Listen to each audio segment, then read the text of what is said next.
Last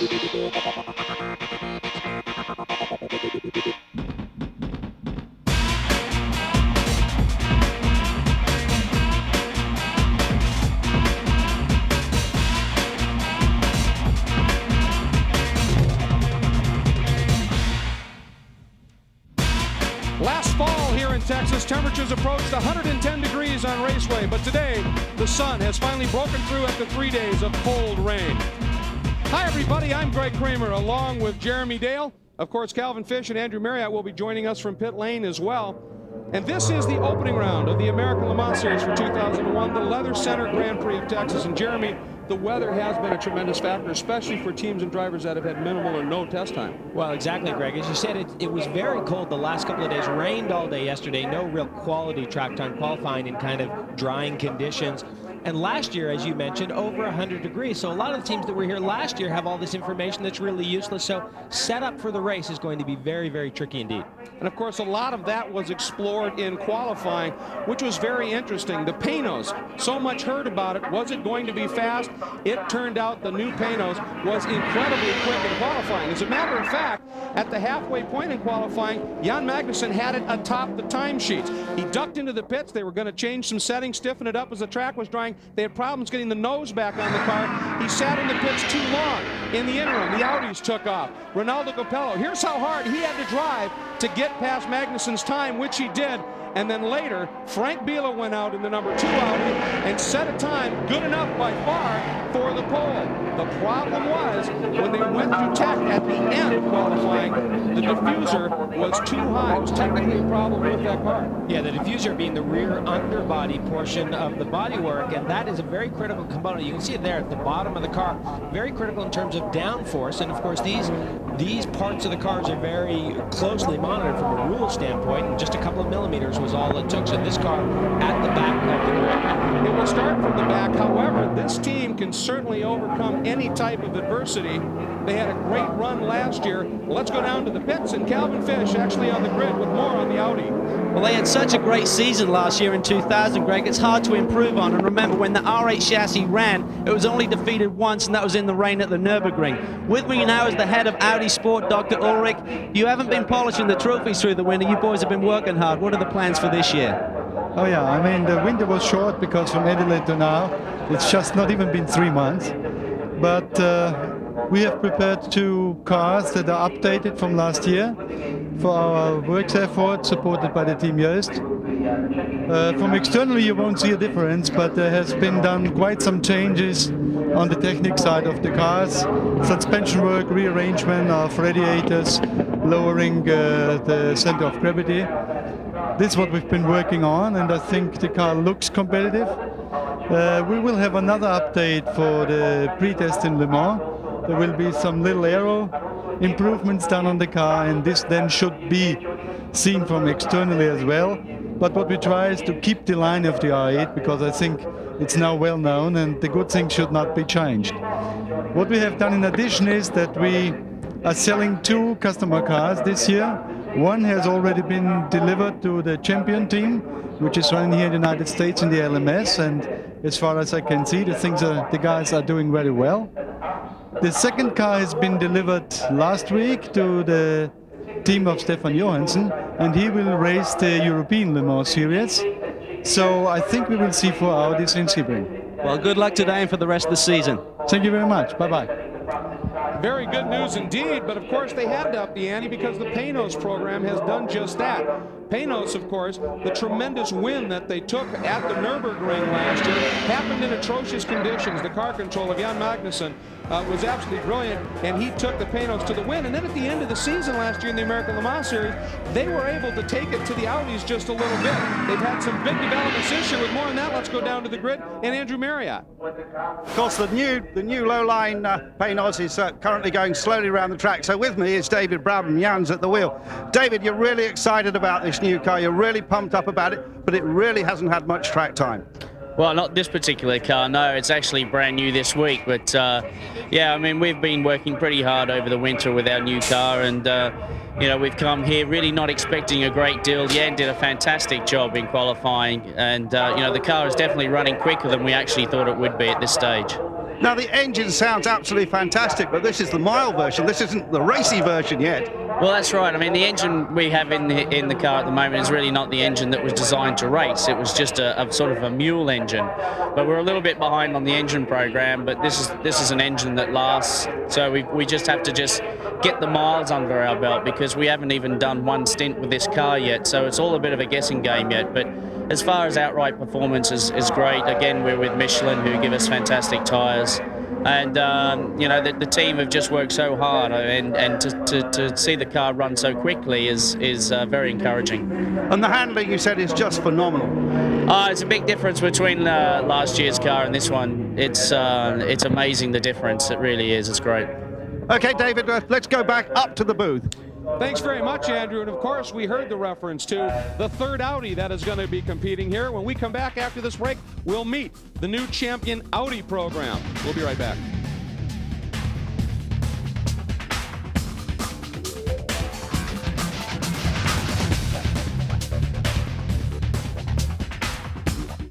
Welcome back to Texas Motor Speedway as we continue to close in on the start of the American Le Mans Series for the year 2001 here at the Leather Center Grand Prix of Texas. Before we went to break, we alluded to the development of the third Audi, the first of the customer Audis that is going to be campaigned by Champion Racing. And Andrew Marriott, it may be a new program for Champion, but the drivers are truly veterans. Well, Dorsey Schrader is a veteran. He's a veteran of the booth. Do you prefer being in the Audi or in the booth?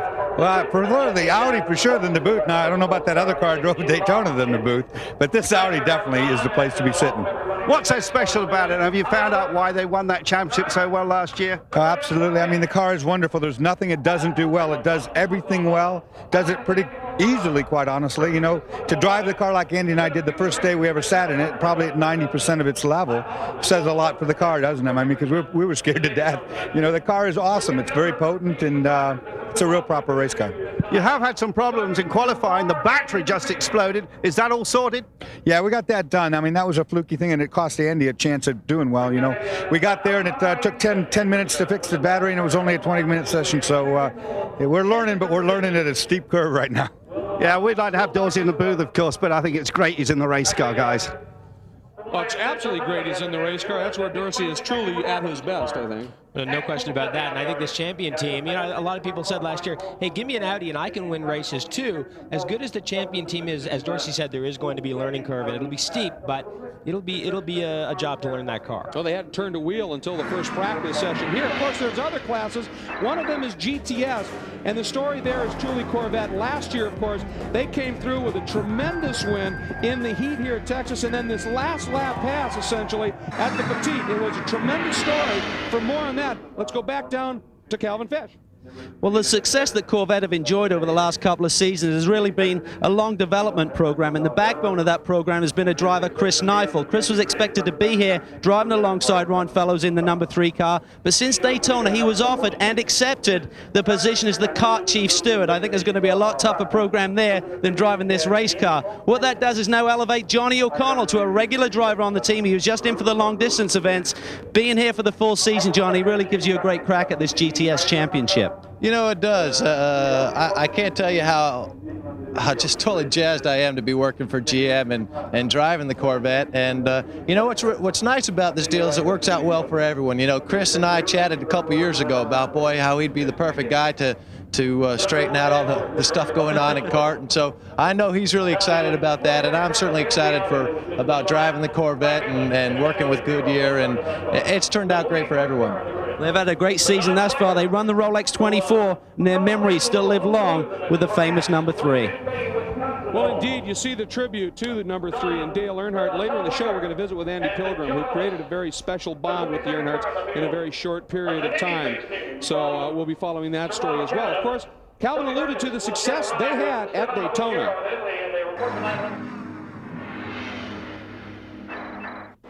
A GTS class win was locked in Corvette Racing sights as the green flag dropped at this year's Rolex 24 at Daytona, and within 90 minutes the number 2 Corvette had taken a firm hold of the GTS class lead.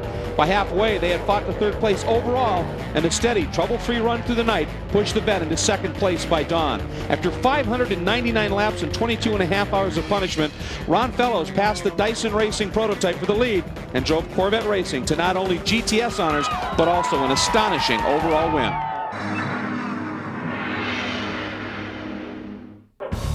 Welcome back to the Leather Center Grand Prix of Texas. You're looking at one of the Alex Job racing cars. Now, this team was a tremendous story last year. GT racing is often where some of the best battles are, and they were truly in the thick of it last year. They went up against the Dick Barber factory squad, and yet this team was able to come through with a few victories, taking it to the factory team. As a result, this team is now leading the Porsche Assault in GT. And Calvin, obviously you've got a great group of drivers down there, and all of them good-humored. Well, this GT championship this year is going to be unbelievable, Greg. Defending champion here at Texas is Randy Popes. He recently got announced as a Porsche contracted driver. The ink is still wet on the contract. Look at his overalls now. He had to borrow these from Lucas Law. He's got his name taped up there. But tell us about the championship battle. Porsche, BMW, different tire companies. What do you expect this season? Well, we got Michelin on our Porsche 911. It's going to be one heck of a battle is all I can see. There's now the Schnitzer team running BMW. We've got Alex Job Racing behind us, two very fine teams. Of course, Tom Milner's BMW team. We're very close here, and right now, BMW appears to have an advantage under braking and an entry to a corner.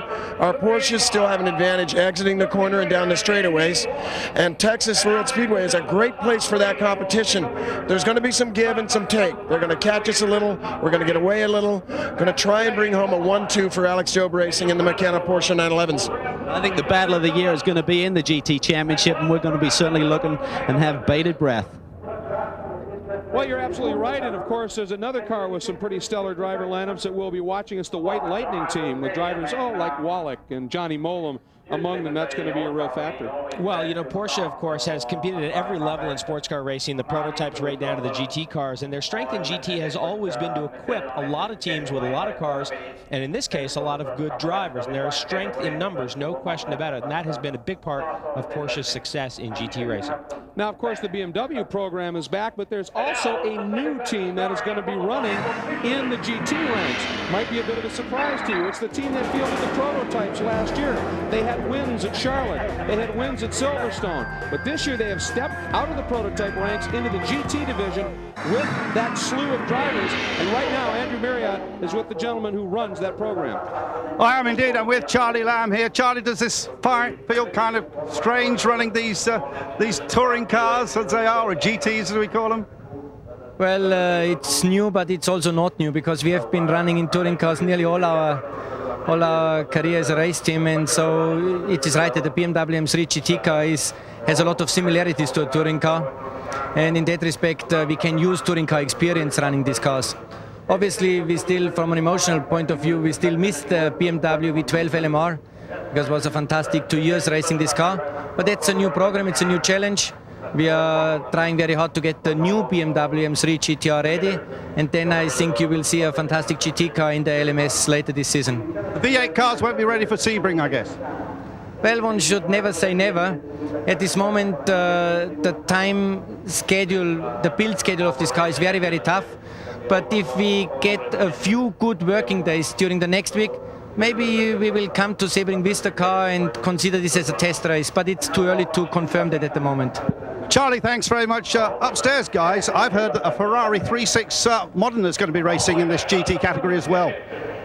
Well, there's no question, Andrew, it's on the grow. There's a look at another car that's going to be in it. We'll be talking more about that. Interesting, Jörg Mueller involved in a lot of scrapes with GT cars in the prototypes last year. This year, it's like the guard among the prisoners. It's going to be interesting.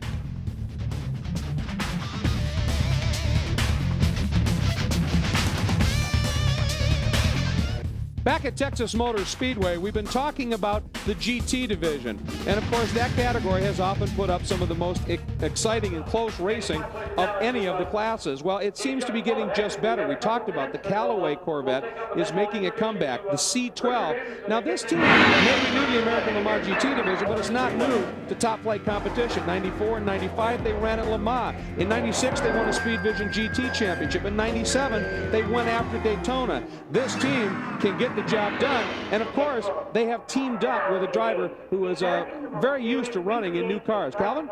Well, they've got a great team. Mike Colucci Racing is running this Callaway C12, and it's brand new. Did a handful of laps at Sebring, so it's early days, but it looks right.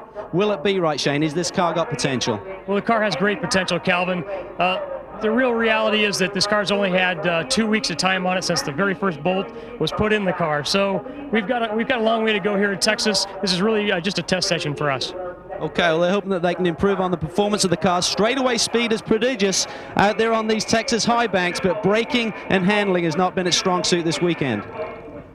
Well, Calvin, it's a work in development, and that's a 7-liter engine in that, but it's restricted. But still, boy, it's getting off the corners incredibly well. And that's the key, is that these cars are restricted, and so they have the inlet restrictors on the inlet side of the motor, and that's how they limit the power. That's where a V8 car like that can compete with the 6-cylinder Porsches. And of course, you heard Andrew make a reference to the V8 powered M3s. There are V8 powered M3s in the works to come and race in the ALMS, both for the Tom Milner PTG team and for the Schnitzer team out of Europe.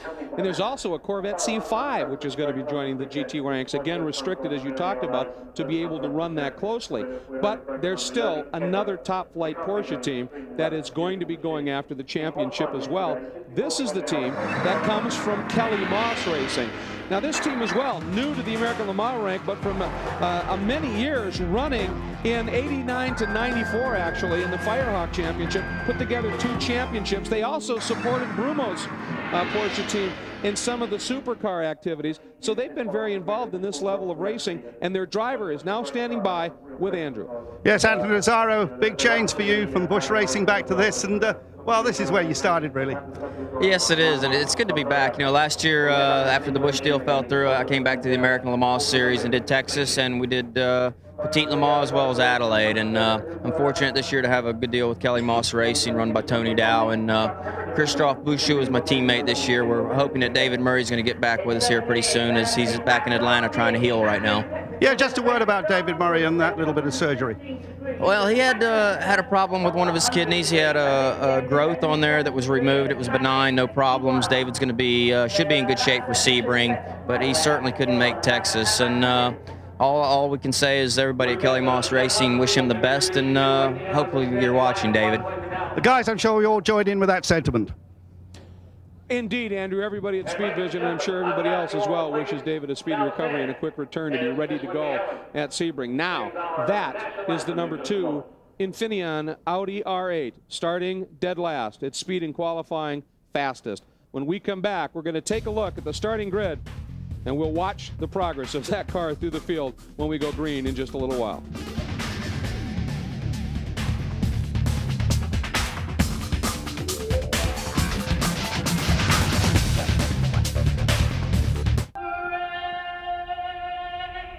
Opening ceremonies drawing to a close here at the Leather Center Grand Prix of Texas at the Texas Motor Speedway, as we quickly are closing in on the start of the American Le Mans Series for the year 2001. One of the things that we want to spend some time looking at here is this track. It is definitely a unique facility. So let's take a look at our Leather Center track map. And Jeremy Dale, it all starts with that new chicane. Well, it does. As you cross over the start-finish line, you see those 2 little red dashes there. That is essentially a coned-out chicane there as you enter NASCAR Turn 1, and that is going to be a serious braking zone. Very narrow, very tight. And really what dominates this racetrack is hard braking zones. As you run through NASCAR 1 and 2 there, come down to that first hairpin corner to the left, very hard braking zone, followed by another hairpin, very hard braking zone, a very fast set of S's, another hard braking zone, followed by a big sweeper, another hard braking zone. And really that is the theme here. Very hard on the cars, very hard on the brakes in terms of this layout. And while the corners may look similar, it's my understanding that every one of them has a little bit of a different layout. Some are opening radius, some are declining radius. I mean, it really is an interesting track to drive. It is. You can see a pretty reasonable width there on the, there's that fast set of S's there on the infield, and pretty decent width. So that does leave these guys some room to really race on the infield portion of this racetrack.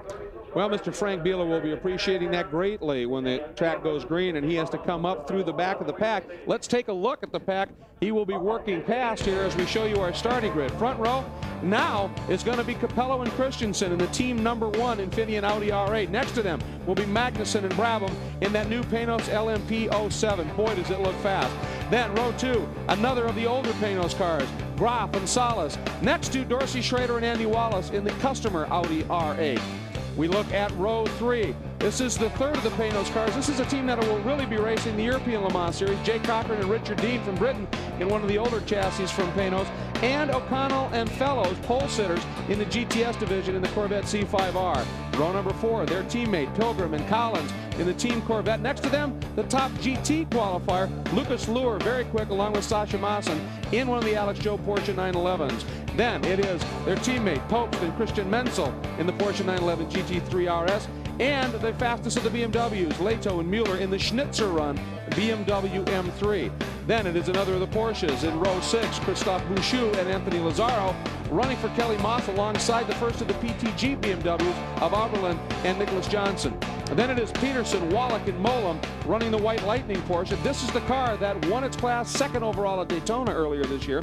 And Knight and Hawkins driving the top qualifier in the LMP 675 class, the Lola V2K. Then it is that Corvette C5R we alluded to from Trinkler Racing, Owen Trinkler and Jeff Altenberg. Next to them, another of the PTG BMWs, Morissette and Hans Stuck. In row 9, it is Kurt Wagner and Roger Polk. They are driving for the Kelly Moss team as well in a Porsche. And it is Messley and Borschler driving for the new American Viper Racing team, one of the Vipers. That is a car that was purchased from Orica. Then the Callaway of Lewis and Rice next up in row 10 alongside Buttiero and Burgess in another of the GT Porsche 911s. Row number 11, the final row here, is Weichert and Ellis in the second of the American Viper Racing machines, and Frank Biela and Emmanuel Perel, Biela starting, we believe, in that Audi R8. And once again, lots of room on the track for him to be able to make the moves. But the reason that that car, once again, sits at the back, as we came from the back of the car, that's where the diffuser sits, and that's where the problem was. Yeah, small mistake there by the team in terms of the measurement of that diffuser, but I'm sure that they've fixed that problem. And of course, the other Audi did pass tech, so no problems on the number 1 car. Now, the question is, obviously, the track does have some room. It's a long race, though. I mean, his progress to the front, it doesn't have to be all that urgent. Well, on the first lap, of course, they're not going to run the chicane, so they'll come through the start-finish area, they'll get the green flag, they'll blast through the chicane, and you'll watch Frank Biela. He'll blast through a bulk of those GT and GTS cars, and probably at the end of the first lap be up in the top 6 or 8, no question about it. That's the chicane, yeah. And you can see how tight that is, Greg. So very hard braking zone, but really only one lane through there. So passing there, you better really set up your pass and have it really completed by the time you get turned into that chicane. The interesting thing, too, is the curbs, particularly on the exit, if these cars get up and over those curbs, it truly unsettles them. That's a much higher curb than it looks. How about tire temperatures? It's cool here. It's in the upper 50s only. It's cool, but the sun is out, and that's a real benefit. Remember, qualifying yesterday was not even in fully dry conditions. Right. The track was wet, especially on the infield portion, so I think these guys are all going to be very, very happy. Well, and everybody is very ready. The flags are off the cars, and they are going to be setting out on the pace and parade laps here momentarily. There is a look as we take a look down the entire starting grid here for the Leather Center Grand Prix of Texas. We'll be back in just a minute with the start.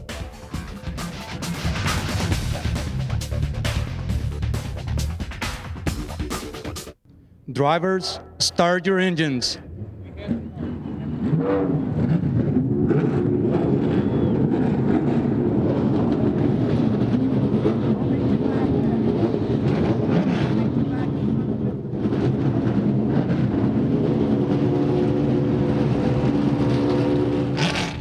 It was an unforgiving moment in history.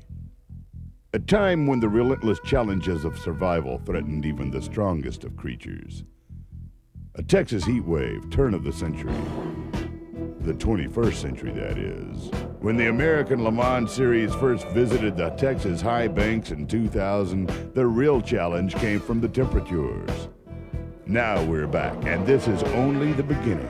A brand new season will begin in the age-old home of Western tough man tradition. These are our horses.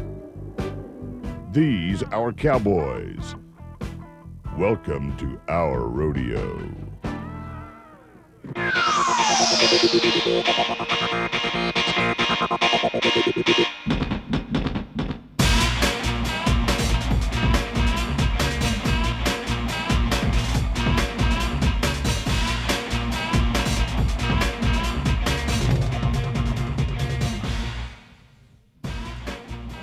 The gates are about to be opened on the 2001 American Le Mans Series here at Texas Motor Speedway for the Leather Center Grand Prix of Texas.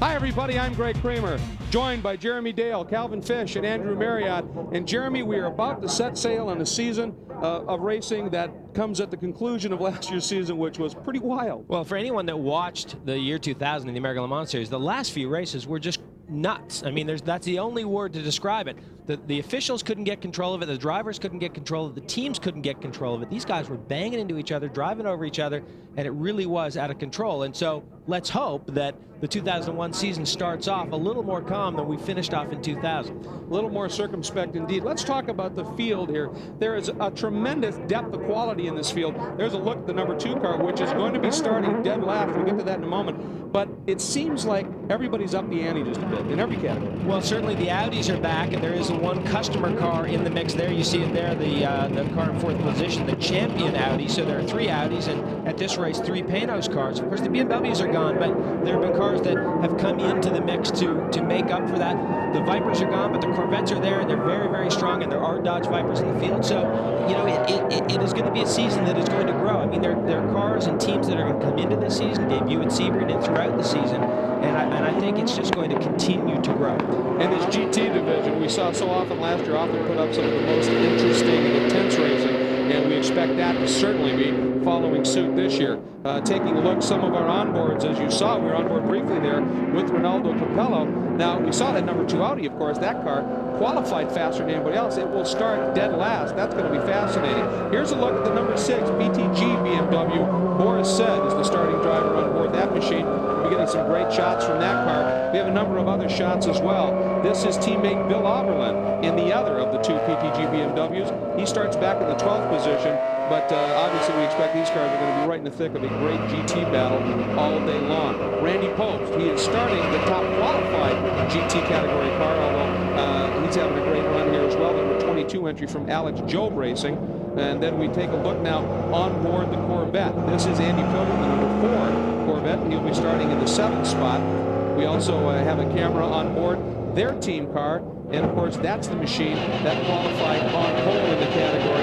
That now is going to be started by Johnny O'Connell, certainly. And then you saw we have the onboard with Ronaldo Capello, will be the starting driver in the number 1 Audi as this race unfolds here. So we expect to be giving you some tremendous shots. There's Capello, as he's working very, very diligently right now to build some heat those Michelin tires, getting ready to go quicker. And that is Bila. Now, he qualified fastest, and he did it by a few tenths. I mean, it was a stellar lap, but the diffuser too high in the back of that car after the qualifying session was caught in tech, and he's demoted to the back of the pack. There's one of the American Viper racing teams, brand new program, and this is a car that I understand Calvin Fish is actually purchased from the Orica team. Yes, it was. Originally, it was built by Orica, run through some private teams' hands initially, and bought by this new team. But interesting story. Terry Borscheller will be jumping into that number 45 car after about an hour. He won yesterday in Homestead in GT competition. He's gone for 2 wins this weekend. He got in the car for the very first time in the warm-up and was within 1 second of Ron Fellows. He should be on a charge this afternoon. Andrew Marriott?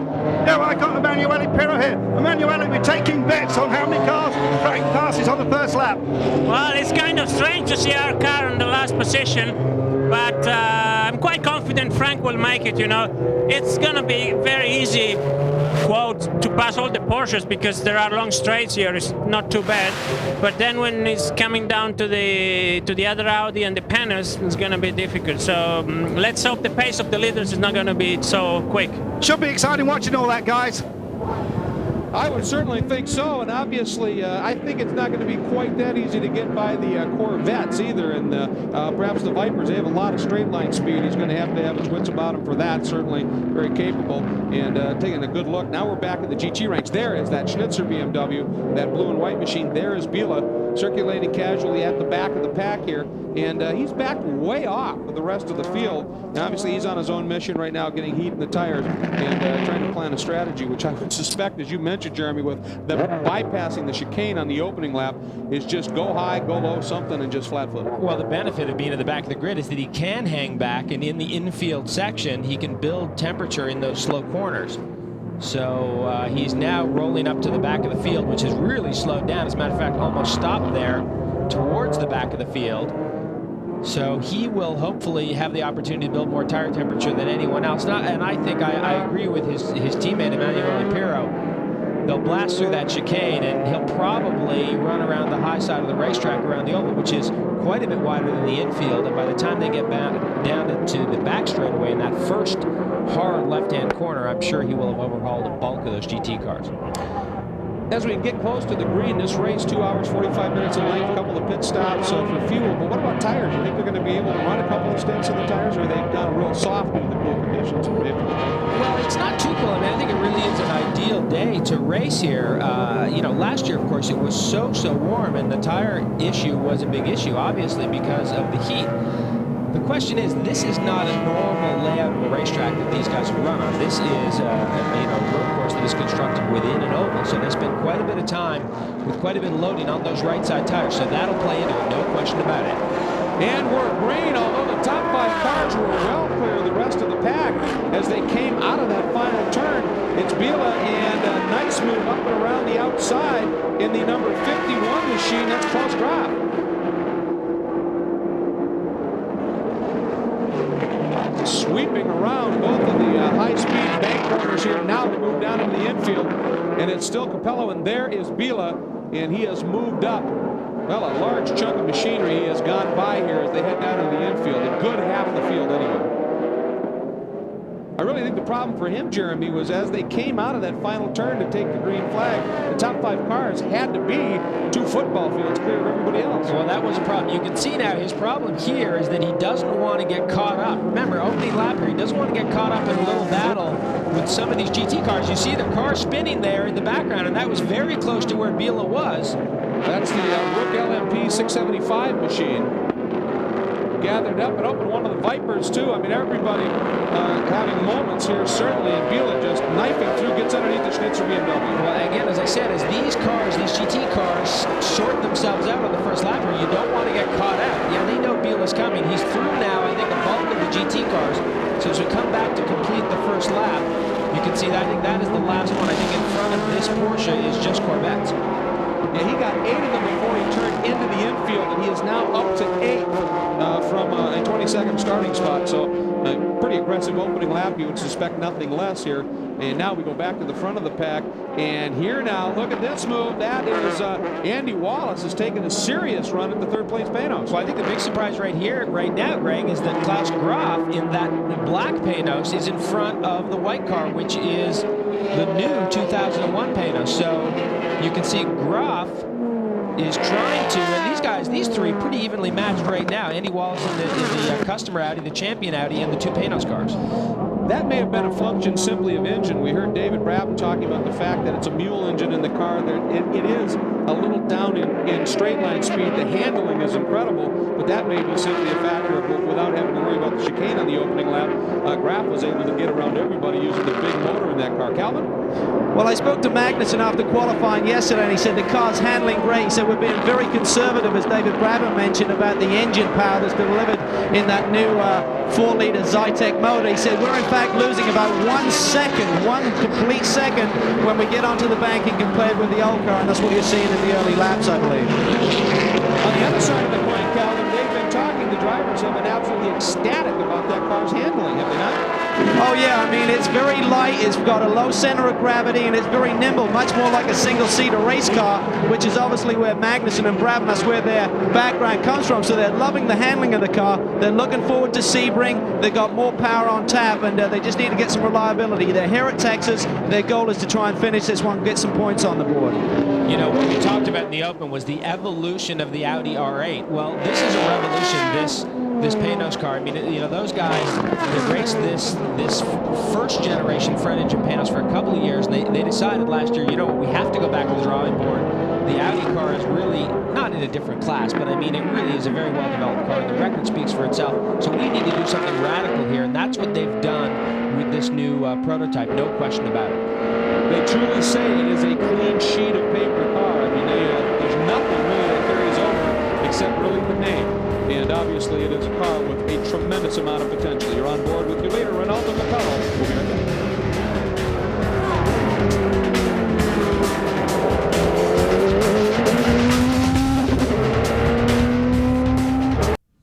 Speed Vision's coverage of the American Le Mans Series is brought to you by BMW. Find yours at bmwusa.com and by Leather Center. #1 in leather seating. Your style, your color, your leather for your lifestyle. Welcome back to the Leather Center Grand Prix of Texas at Texas Motor Speedway. On board with Ronaldo Capello, and as he comes by start finish, we're just going to lay out for a little bit and let you enjoy a lap.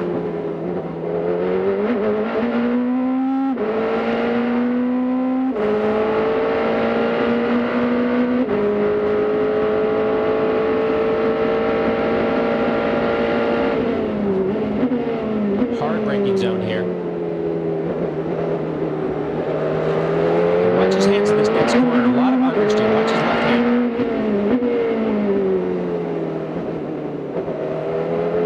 That means the front of the car is not going where he wants it to go. Traffic ahead.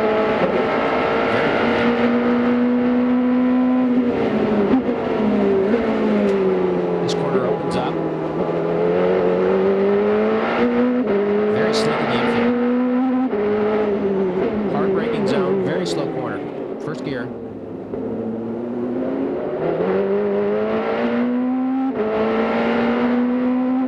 Up into NASCAR 3.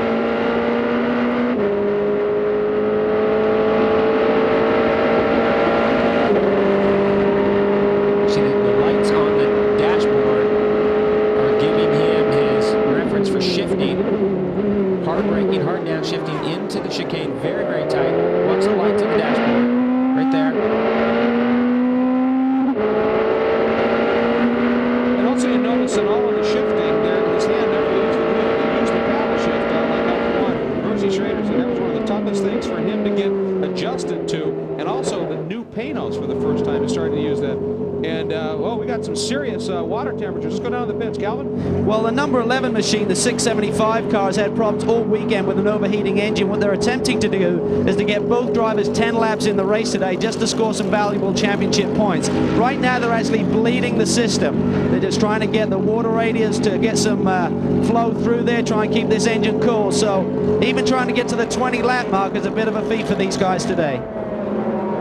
And we should really explain the LMP 675 class is a lighter prototype class, so less powerful, lighter cars, and that is a class that everyone is anticipating quite a bit of growth in over the next year or so.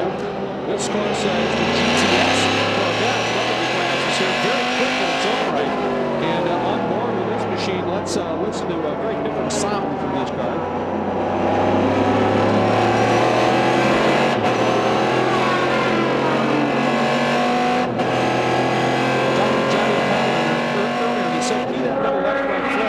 He said you have to cheat the race course here because they haven't put in very high curves. You literally are running sometimes with your tires almost in the dirt to get a maximum speed line. Well, listen, you know, you go where you got to go fast is what it boils down to. And the problem is that if you don't put curbs in, guys are going to go over the grass and go over the dirt. And what that does is that just makes the racetrack dirty and it makes it more difficult for everyone else. So it's just easier to put in the curb and let the guys slam over the curbs. Those cars right now running 7th and 8th overall, respectively, leading, of course, in the GTS division. By the way, Bila up to 5th. So, as predicted, his charge slowed just a little bit as he got toward the front of things here. The two Corvettes have things well in hand in the GTS division right now. And I asked these guys yesterday, I said, listen, is Doug Feehan, who's the program manager for this Corvette racing program, are you guys going to be allowed to race? And the answer is yes, absolutely. You know, it's the best man wins. Do not touch each other. Do not take each other out. But go ahead and race. They've shown a propensity to do just that. I mean, the competition and the competitive instincts are certainly there. And you look there at the number 4 machine of Pilgrim and Collins that has been very quick in its own right as well. It's been interesting to watch. And, of course, the news that night will now going to be the car chief steward open up the opportunity for Johnny O'Connell. And Johnny is an incredibly fast driver. Well, there's no question about that. But, you know, Chris Neifel has been in on this program from the very beginning, and everyone on the team gives him a great deal of credit for the effort he put in. And, you know, it's been a long road for this Corvette program. Don't forget, I mean, everyone seems to think, oh, you know, they were just here and immediately competitive, and they were not. That was not the case at all. It has been a long road, and they've worked very, very hard to make that car strong. There's Biela now working by some lap traffic, and there's the race leader, and of course they also are already in lap traffic. Biela only 9 seconds behind a race leader at this stage. That is a great series of laps by Frank Biela. We'll be right back to Texas in just a minute.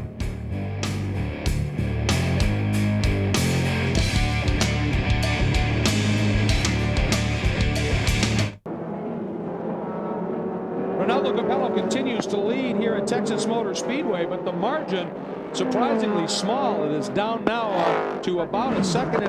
And Jeremy, we've seen that accordion a little bit in traffic, but a great drive behind him by Klaus Graf from that older panel. You've got Graf, Magnussen, and Andy Wallace. They're pretty much all together, and really only, as you said, only 1.5 seconds up the road is Capello. Oh, there is the GT Corvette. Yeah, that's the C5R from Trinkler Racing, the Owen Trinkler and Jeff Altenberg machine in early. Problems, obviously, but this car is way early at this point, only 10 laps in. Altenberg, the driver at this point.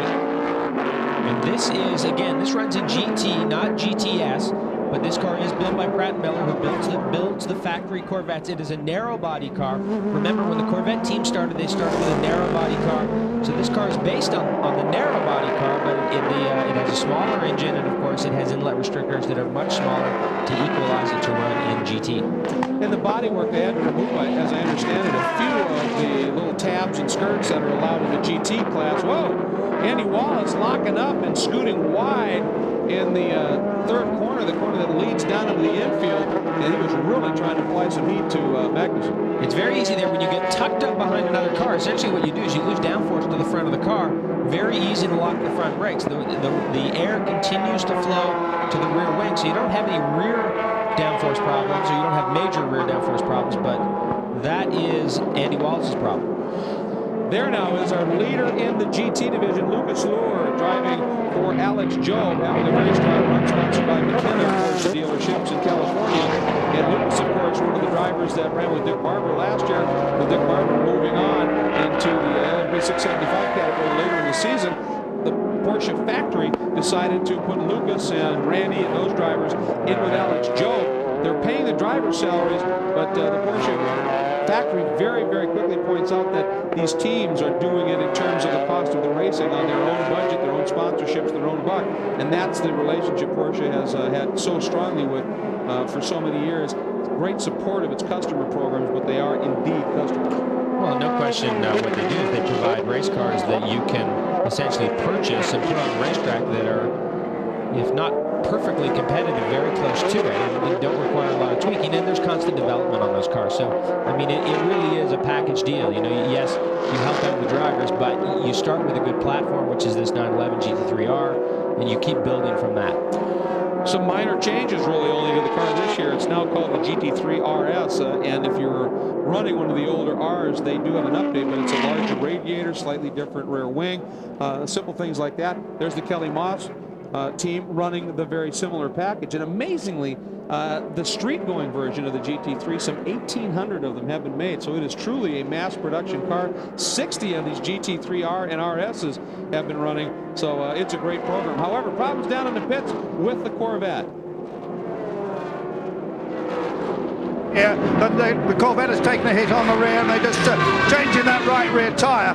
So they made the one pit stop, they went out, found out what the problem was. It's going to roar out of here in just a moment, but the scars all the way down the side of the car. So that's what the problem's been. Well, the traffic already taking a bit of a toll here, obviously struggling a little bit with the safety clip in the right rear wheel. Have it together, they're going to fire that engine up. Now, as I understand it, this is a 6-liter. The normal 5.7-liter engine, they opened it up to 6. The Callaway car, they actually took that out to 7 liters. Callaway does that. But of course, they have to run those restrictors. The concept to keep all the cars in the GT division around 400 horsepower. So we watch Capello all the time. And Capello now coming up to put a lap on one of the factory Corvettes leading in GTS. So the GTS car is now down a lap. That tells you how quickly those cars are going. There goes Andy Wallace. You can see the Panoz 2 cars up ahead. There's one of the Porsche GT cars. So the leaders now really working their way through the traffic, and that is something these guys are going to have to deal with all day long. It always is in sports car racing. Leaders have to be careful working traffic, but the GT cars and even the GTS cars to some degree spend a lot of time looking in the mirror to make sure they know where that faster is coming from. 13 laps done very early here in Texas.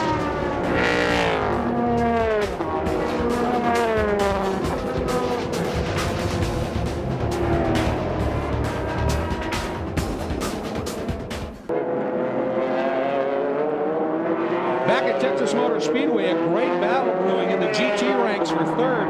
You're looking at the Schnitzer BMW right now. Right in front of it is Christophe Bouchou in the number 99 Kelly Mott's Porsche. That's for third in GT right now. And that Schnitzer car has been quick, but they've also had some problems, actually broken qualifying. Well, you know, the M3 is new to this team, and essentially this is one of the PTG cars from last year. There are new cars coming.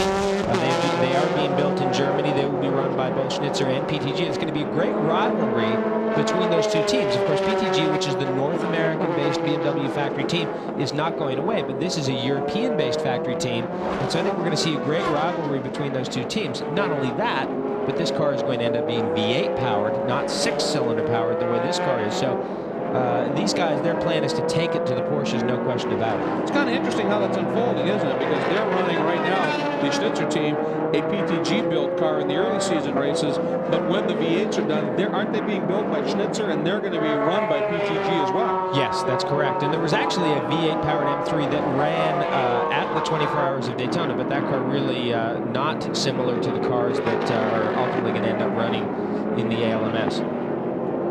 By the way, up front, Ronaldo Capello just turned a lap at a 1:16.7. That's one of the quicker laps we've seen. A lot of the guys now dropping in the low 1:17s. Look at this. Whoa, that's a pass, picked up second. That is Jan Magnussen, goes by Graf. Graf got held up in traffic there through that fast section of S's in the infield, and that's what gave Magnussen the run to get up underneath him. Now look at Biela has caught Andy Wallace in the champion Audi, and there is the Callaway. Run by the Aspen Knowles program here, the number 12 Callaway vet, absolutely dead stick out there right now. That's, I believe, Shane Lewis or Vic Rice. I think it's Shane now behind the wheel, and done, unbuckling and getting out. And they mentioned that obviously, this was very new, very much in development, and it's going to take a little while for this car to really hit its stride. But they know it's bad going in a straight line, but there's some sort of problem with the car. And that car is actually in the little cut between where the cars leave the banking. So if these guys were to go straight, they would hit it, and where they come back out onto the banking. So potentially it is in a target zone there, and so they may want to retrieve that car. Whether they'll go for full course yellow to do it or not, we don't know. Now this gap was about 8 seconds. Andy Wallace to Frank Biela. So Biela has very effectively caught Andy Wallace. He hasn't really lost touch too badly with the two Panoz cars. Yeah, that one moment where he locked up and ran very wide in what is essentially turn 3, where they get down into the infield. And I think that cost him not only the amount of time right at that instant, but certainly some momentum. And that may have been what cost him. And then traffic, all of that playing a role as well. But Biela has definitely turned it up just a little bit. He just lapped at a 1:16.7 as well. The only guy who's gone quicker is Capello, who just went 1:16 flat. Well, you know what? We all know how good Andy Wallace is in sports cars. He's been around for many years. He's won many, many races. But as we said in the opening of the show, the champion team is new to this Audi. This is a very complex car, a very effective car, but a complex car. And so it's going to take them some time to learn this car. Of course, the Audi factory helping them, the Yost team helping them with setups and all of those elements that go into running a car. But until you really lay your hands on it and you spend some time with it, you don't really understand. You can't just bolt the setup on it and go fast. Well, that's what a lot of people, I may not quite grasp, was the fact that, look, one of the Vipers missing the turn down there, that obviously the Audi team, Yost Racing, they've been working this car for well over a year. Champion Racing got it. The first time the engine even started in the car was during the test day here on Friday. I mean, they had absolutely no test time. Well, that's true. And you make the good point, which is that the Yost team, not only did they build and develop that car, but they've had it for more than a year. So that is where the effectiveness comes from. Racing is all about building a package and building something that goes well together. So it's a race team, it's drivers, it's a good car, it's good engineering, it's good strategy, it's all those things. You don't just step into it and win races. And there is now Frank Biela as he continues his pursuit of Andy Wallace. It is Capello, Magnussen, Graf, Wallace, Biela, your top 5 here at Texas Motor Speedway.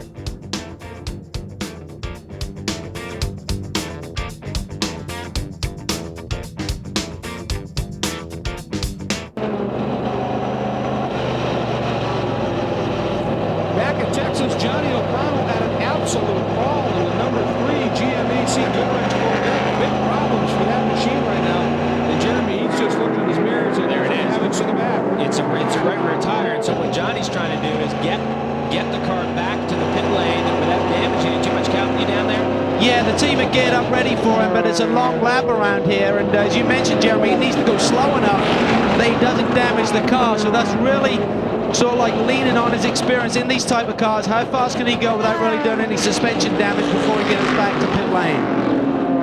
Well, Calvin, the rubber has just now come off of the rim itself. It was hanging in there pretty well, but the rubber just come off, and a large chunk of it is now deposited on the track. But O'Connell, very wise, as you point out, was going incredibly slow when it happened. He must have felt something. Well, it actually happened as he crossed over the start-finish line, because he actually straight-lined the chicane. There is Biela, who finally gets by Andy Wallace. So Biela continues to put the pressure on Andy Wallace, gets around him. Johnny O'Connell continues to limp around this racetrack to try and get back to the pit lane. It's going to be a long drive. So Frank Biela now up into 4th position, sitting right now, it looks like about 10, 11 seconds behind the leader, his teammate. That's one of the very frustrating things about a yellow as you come onto it. As a lead driver in a battle, you lift to get through there a little bit. The driver behind you, obviously able to read the situation a little bit, time things, react a little bit better, gets through that yellow with a little bit more speed, and I think that's exactly how Biela got the run down into that hairpin turn and took the spot out. It was a clean path, didn't happen in the yellow zone. That's how we look at Biela back on board with O'Connell as he's at an absolute crawl down to the pits. And Calvin is there. Johnny brings it into the pit lane. I don't see any damage to the side of the car, so it looks like he brought it back pretty coolly. And the crew are looking in. They're doing fueling first. Remember, this is ALMS rules, so they can't go to work on the car until the fuel is completed. The team are looking at it. They're inspecting the left side as well. They're doing some work over there. You can see how the rim has run on this sidewall and completely shredded it. And once they get the fueling done, that's typically about 28 seconds. They've worked long and hard on the refueling on the Vette compared to last year. It's a lot faster flow now. Now the car goes up in the air. They come around to the other side. We're standing here by the right rear. Crew member goes to work. He may take a quick peek. No, he doesn't. He's confident that there's no damage. Tires go back on. He should be out of here shortly.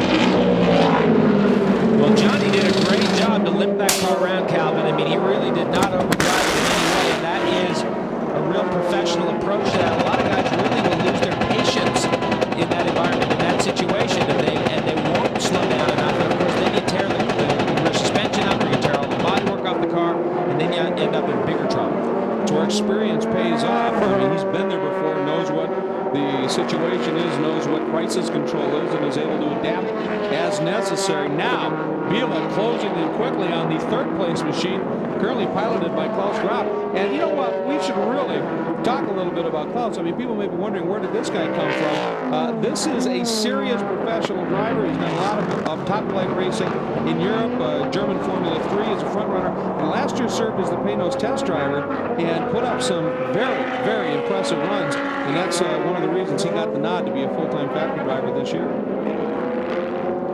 Well, of course, he's joined this year by Gauthur Solis, who comes from Champ Cars. So a very solid driver lineup in that 2nd Panoz machine. Of course, Magnussen and David Brabham in the team car. So Biela certainly has his sights set on this car. I don't think he's had a big problem with him. The lap times have been about a second to a second and a half better for Biela.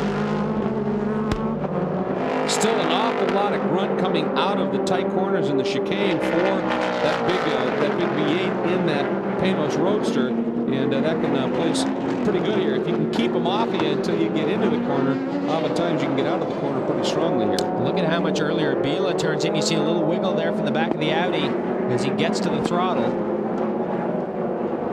And there's Johnny O'Connell back in the pits. It's not a problem mechanically with the car. When he left the pits, he left in too much haste, exceeded the speed limit in pit lane, and so they brought him in for a quick stop and go. He's back out, but even more time lost. Wow, that's where I heard that car on the speed limiter as he was leaving the pit lane, so maybe he just accelerated a little bit early. He certainly didn't come in too hot because he was going so slow.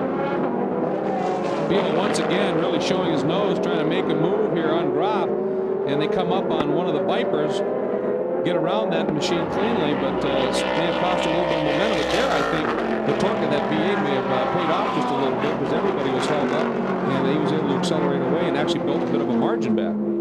Well, don't forget, these Audis are turbocharged cars, and as good as turbochargers are, they always have a little bit of lag. So if you get out of your rhythm just a little bit in terms of where you get to the throttle, it can definitely affect the car's ability to kind of get up get up on its feet and get ahead of steam. Nonetheless, Vila, a great drive as he's worked his way up into the top 4, and again, constantly lapping in the 117s. There is that battle again. That's the other of the Vipers, and of course, these machines, American Viper Racing, it's a brand new team. As Calvin talked about earlier, it's cars that the Orica Viper program built, but they were not the cars, as we understand it, that was raced to such great success over the past few years. But nonetheless, there's a pretty good pedigree there for those machines as well. But they're in a pretty steep learning curve and going up against one of the best teams in the business in the Corvettes. There's your top 5 here in Texas.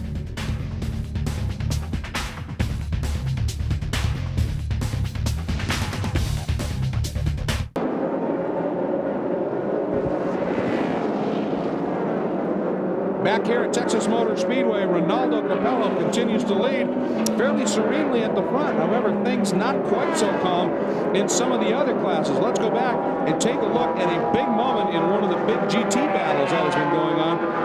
As we continue to watch Capello loop around the track here. There's the number 98 Porsche, one of the Kelly Moss entries of Rick Polk, Cord Wagner, and they are down in the pit, and they are inspecting the back of the car here. Here's why. Well, this was the Schnitzer team, J.J. Leto. Now, this is the infield, the second set of hairpins, and this is an attempted pass. Of course, he's nowhere near up alongside. As a matter of fact, you can see Leto with the right side tires of that car actually off in the dirt, and he hits the Porsche, spins the Porsche, and the Porsche lost a bunch of time. Now, we've got a second angle on that from behind, and look at this. Look at the extent to which the BMW is off the racetrack here, and you can see right there the hit.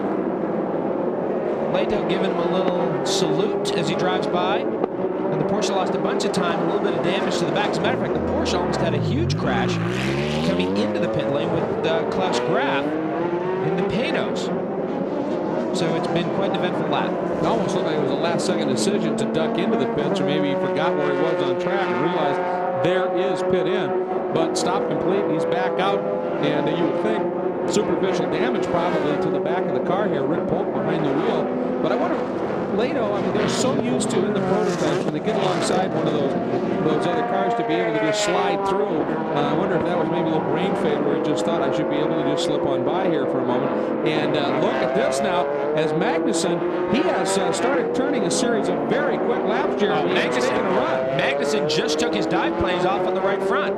He just took the dive planes off the right front of the Panoz on the left rear of the Audi. You can see them there coming out of the hairpin, out onto the oval. And so Magnussen now is going to be compromised. And this is one of the things that everyone says about Jan Magnussen. No question, he's got the speed. I mean, he can really pedal that car. But the thing is, when you make those small mistakes, and that is a very small mistake, that can jeopardize your chances, really hurt your opportunities. Here it is. Watch the right front of the Panoz to the left rear of the Audi. Now, what he's trying to do is get to the power, get out of the corner quicker, and he tucks it in. But right there, he just nicks the left rear of the Audi. There it goes. And you can see the dive plane. Give you another look at it here, Jeremy, as they're working by the vet. Right there. It's right here. Right. Yep. And of course, those dive planes they have the big wing at the back of the car to help generate grip. Those dive planes, especially on the infield section, pretty crucial. Very, very critical. In terms of front grip, getting the car to turn into the corner, and front grip in terms of braking. These cars, they create a tremendous amount of downforce, aerodynamic downforce, and that is critical to braking. Calvin, can you add? Well, I think what we're seeing play out, Jeremy, is the fact that car is extremely lightweight, and they really think that the new car will be much easier on the tires over the course of a full fuel load. And they're seeing Magnussen now really come on strong. Not only is the car lightweight, but also the engine characteristics. With the old car, had that big thumping V8, plenty of torque, would light the tires up as it came off the corners, would burn the rear tires down. Also, fuel strategy here today. If this thing stays green, it's going to be very tight for the LMP teams to make it on 2 stops and not require a splash. And also in the GT category, they're hoping to make it on just 1 stop, but it's very close. We may see some people backpedaling on RPM trying to save fuel at the end of the race. And also, Calvin, fuel strategy in terms of location of the tank in that new Panoz, one of the big changes is because of that engine, they've been able to locate, as I understand, the fuel tank much more centrally located in the chassis Thus, the weight distribution over the course of a fuel load is going to be much improved. Well, when you watch the new Panoz pit, you'll see where they put the fuel in, which essentially is right up in front of the driver. The fuel tank right in the center of the car, and that is really a tremendous advantage because what it means is that the characteristics of the car will not change as much as it burns the fuel down. The closer to the center of the car that fuel load is, the better it's going to be.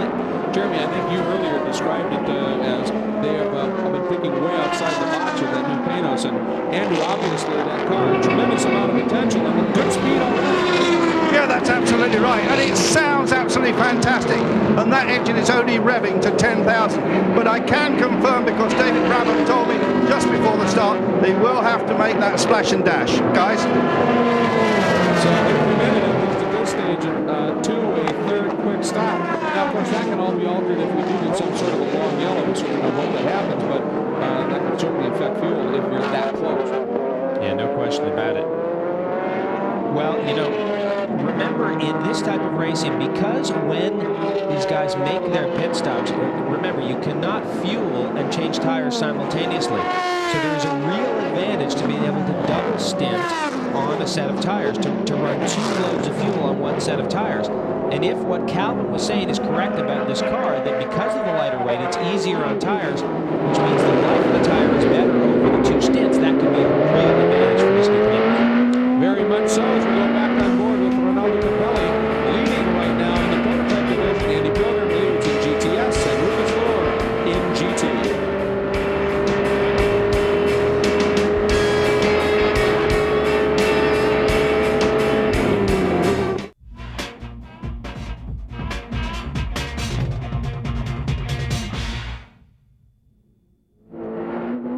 On board with Ronaldo Capello here at Texas. The car in front of him is the third of the 3 Panoz Roadsters here. This is the car of Jay Cochran and Richard Dean, and currently that car sits in the 6th spot, so that gives you an idea of just how quick Capello and Magnussen, Graf, Vila, those gentlemen have been getting around the track as they are about to lap the 6th place car. The real story, though, is at some 30 laps into the race last season, oftentimes the Audis would have been 30 seconds gone. Right now, the margin is really vacillating from 3 seconds where it is now down to less than 1.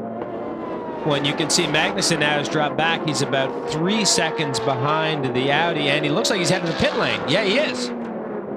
Magnussen comes in on the brakes down at rev limiter for the speed limit, making his way down into the pits, and Andrew Marriott is waiting. Andrew? I certainly am, and I talked to you just as the car comes to a halt, and just looking what they do, they are going to put just 2 tires on the car, I think, and David Brabham is going to climb in that, make sure that he will probably get some points. That car has never actually run that long in race conditions before. It just watches the brakes are smoking. Obviously, got to get all the fuel in first. It goes in just in front of David Brabham. Most unusual that Jan Magnussen is strapping David in now, and this is a calm, efficient stop, controlled here by David Price, of course, and they're just waiting to get those tyres off, and just reconsidering. I think they're going to change all 4. Now, we thought maybe it would go the whole distance on the go a second stint, but that doesn't look as if it's the situation now, and I can confirm that they are changing all 4 tyres. Now Magnussen now walks away with his seat. Of course, he's quite a bit shorter than David Brabham. And these 2 drivers are very well matched, but this car is going better, I think, than this team expected. It is very new. It's got that superb engine built by Zytec, and you hear it fire up. David just stalls it a little bit. Going fires it up, and just listen to that. And off it goes back into the race, guys. And Jeremy, as you talked about, that very unique, and there's the leader right there, so he went down a lap in the sequence of that stop, but of course that car as well, the number 1 machine of Capello, is going to have to stop at some point as well. But you talked about the unique allocation for the refueling, and the fact that you can do the driver's chain while they're refueling, you can get that done. That doesn't hurt you too much. It's that tire strategy they had to change it. Well, they did, and that might just be, as Andrew said, this car has not yet in race conditions run that long. So part of that might be, you know what, guys, let's change the tires. Let's have a look at them. Even though the lap times really hadn't suffered, let's take them off. Let's have a look at them and see where we're at. I mean, this is development. Don't forget about that. This car made its debut down in Australia at the end of the year last year, but really has not run very long in race conditions. Checking the wear rates and the like on the tire rubber, and of course now right behind David Brabham, now behind the car, there goes, is Andy Wallace, who is going to slice through And they both get around one of the BMWs in class as well, putting that car another lap down. That's the number 6 entry, Boris Said right now. He really came across the nose. Well, Andy Wallace took a look in there and actually locked up going down the inside, and he was lucky that he didn't come across the nose. That could have cut a tire on the Panoz, and it certainly could have taken the nose right off the Audi. Although these Audis are so strong, they seem to hit things and do all sorts of things and never get into trouble. And now Wallace just backs off, waits to go around. Klaus Graf down in the pits with the older style Panoz, and Andrew Marriott very busy. Yes, I'm down here, and this obviously is completely different. The fueling is behind the driver in this particular car. As you see, Klaus Graf is going to stay in the car. He's done an outstanding job, and I think you said a little earlier, guys, that he's a bit of an underrated guy. It's Klaus Graf from Germany, and Walter Sales, I guess, will drive the car in the second stint. So Klaus Graf seems to be the number 1 driver in this team. They're just checking the brakes. Michelin are just giving the thumbs up, and they are going to stay on the same set of tyres. They're going to double stint this set of tyres, so a very good run. That'll be a quicker pit stop, I guess, than the previous one. So looking good here for the number 51 Black Panoz. And Andrew, during the stop, we saw a great shot of Reinhold Jost himself, who was very, very much timing that stop, find out exactly what happened, and the car does leave, no change of tires. Of course, this is a much more known quantity. It is a more known quantity, but you know, before, about 5 laps ago, I actually saw this car kind of sliding around on the racetrack, and I thought, okay, maybe it's out of tires. So I'm a little bit surprised that they didn't change tires, because Magnussen's car looked pretty good. We're obviously going to try and talk to Jan Magnussen, but you know, as you say, it is a more known quantity, and maybe they're just more comfortable with where it's at. Is that perhaps a factor of the fuel tank location, where it sits behind the driver near the end of the stint, no fuel on board, much lighter, as now Cochran brings the number 49 machine in. This is the team that'll be running in Europe once the European Le Mans series starts, and Cochran is in, and there's that fuel tank again behind the driver, as Andrew alluded to. Yeah, if you can call this a conventional front-engined prototype car, that's what this is. And that new Panoz, very, very unconventional, very unique car. You know, you see these cars with the bodywork off, and they're very, very unique. A lot of, you know, very special thought has gone into the packaging on these cars. Well, I mean, the conventional wisdom for so many years has been you put the engine behind the driver in a prototype, and Calvin, that's just not the case with this machine.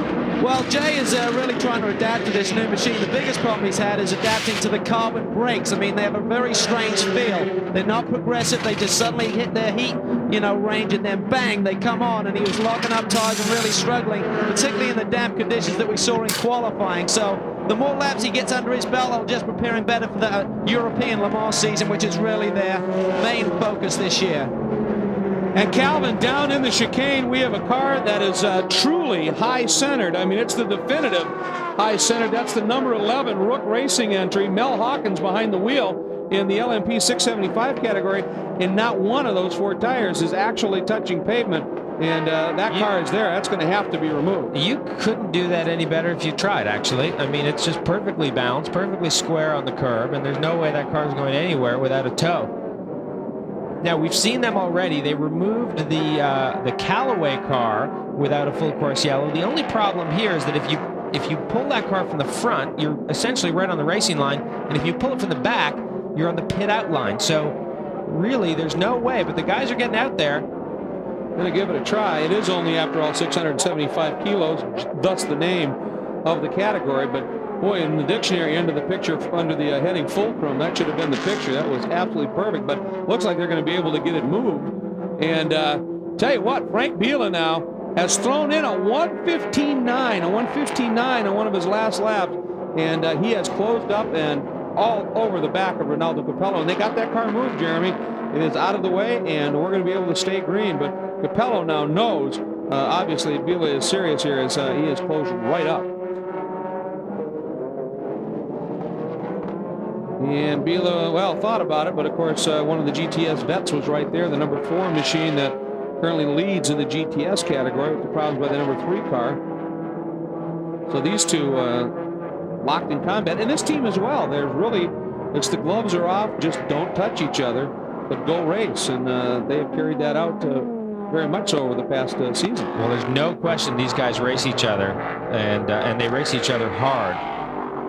And Biela's had a great opening stint. Of course, he started at the back, didn't have a real tough time with that first group of cars, but has now brought this car up into second place. And Andrew, you're with Jan Magnussen. I am with Jan Magnussen. He's just had a massage from Dr. Don Panoz himself. He's not only the team owner, he gives the massage. What was that like? So, on the serious side, the car is going really well, isn't it? Car's going better than we expected. Obviously, we lost out in the start because we don't have the horsepower as the other ones yet, so they just drove around at the start. Other than that, there's no major dramas. Really, the track's changing a lot at this moment because the heat and also the rubber that's going into the track. So the setup's changing a little bit over time, but you know, I'm happy. Yeah, and you did change tyres there. We thought you might double stint the tyres. Yes, well, if we're going to change drive, we might as well do the tyres as well. Okay, let's go to Calvin Fish. Well, the leader is in, Andrew. It's Ronaldo Capello staying behind the wheel. We don't think there's going to be any change of tyres right now. I see that the sports car officials have gone to the side of the car. I'm not sure if that's a timing transponder.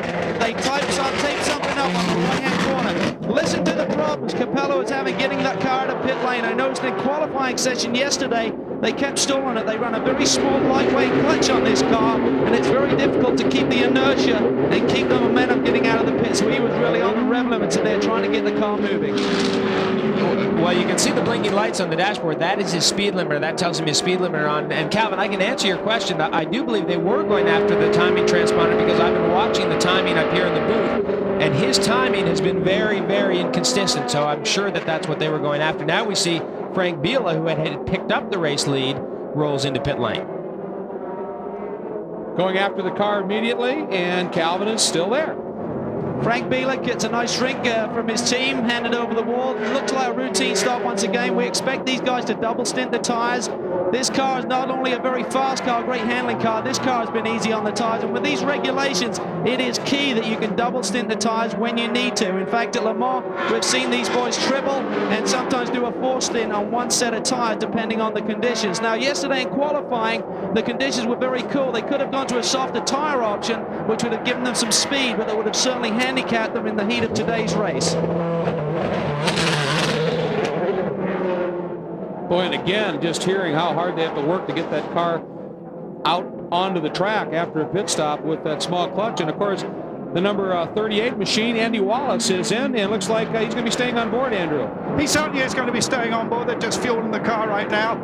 I'm waiting to see if they are going to double stint the tyres, and I rather think they are going to do that. The fuel hose has just come out now, and they are double stinting. That's a quick stop for Andy Wallace. That's a very quick stop, but he seemed to be able to get out of the pits with less problems than the two factory cars. Looks over his shoulder, makes sure everything's clear, back on the track and back up to speed. You know, I thought Jan Magnussen brought up a good point as well. We haven't touched on with all the weather we had here. We've talked about heat versus cold and this and that. But with all the rain we've had, not a lot of rubber has been worked into the track that stayed. And so, really, in theory, shouldn't it? This track should be getting better and better and faster as the race unfolds. It should be, but I don't agree with this strategy that if you're going to change drivers, you might as well change tires, because there's nothing in that, really. I mean, yes, you can change drivers while you fuel, and generally, by the time you're finished fueling, you have completed your tire changes. So, and as we can see here with these Audis, by the way, Capello has lost the lead now once both these cars have stopped. So he is in chase mode at this point here. First round of stops, at least for the prototype, complete here at Texas Motor Speedway.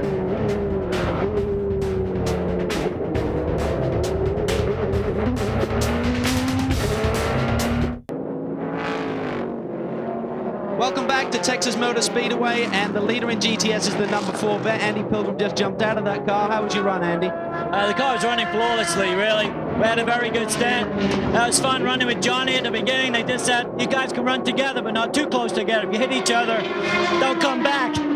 So, with these cars, you need to change the tires at the end of every stint. Is time management still an issue within the stint? I think you've always got time management when you've got such a lot of horsepower, such a lot of torque. But really, we were running the same times at the end as we were at the beginning of the stint, so I guess I managed them okay. All right, nice job, mate. Thanks a lot. Nice job indeed, as they have, obviously with the problems with the team car, they have themselves a very substantial lead, but Of course, at the Rolex 24 earlier this year, a tremendous run by the Corvette team. There were a couple of very special drivers on board that program as well. And earlier, we visited with Andy Pilgrim about a very special friendship. Dale Earnhardt was more than just a legend. He was an individual respected by all who ever came in contact with him. In the Rolex 24 at Daytona, new acquaintances rapidly became old friends, and no one more than Andy Pilgrim. He made everybody feel so included. He said the team does not revolve around Dale Earnhardt Jr. We are here as part of this team. You tell us when we're messing up. We're going to enjoy the heck out of this. We're looking forward to it, and just treat us like one of the team. And everybody kind of went, all right. I think the guy loved to drive. I think if there'd have been a Barstool race, Dale would have been there, and he would have been good. But the guy just loved to race, and I think after getting in the car and seeing how great the car is, the Corvette's such a great piece, he was non-stop talking about how wonderful the car was. After NASCAR, I think we would have seen a lot more of Dale Earnhardt, really. For Andy, in a very short time, a very strong friendship had been forged. And it was as Dale's guest that Andy was at this year's Daytona 500. I spent several hours in the morning before the race in the motorhome with Dale, and he was pointing out all the people that are regular fans that come by the bus, and these fans right here are from Goodrich, and these fans right here are from Northern Carolina. I know these guys. This guy owns a chicken farm, and he would point these people out, and some of them he'd just run out of the bus and go say, hey, what's going on? It seemed like the guy knew everybody that knew him, but obviously he didn't. But he just, like I say, all morning he was just pointing things out at the bus. He says, this is cool, isn't this cool? He says, this is the bright spot to be in, because his motorhome was right where he could see all the people. He said, this is my spot right here. He loved people. Everybody in our team he cared about. It was amazing. Everybody on our team that was even touched by the guy feels that they lost a friend. I had a great time. Andy and all the team, Pratt Miller and Corvette, guys. Can't say enough about these guys. They really helped my road racing experience. Anytime you lose a friend, for any reason, it's a tragedy. The guy was a friend and a teammate, but he was a friend first. This was a very human person. I don't think Dale Earnhardt would want us to cry too much. He'd want us to keep smiling, and he'd certainly want us to keep going forward, so that's what we're going to do.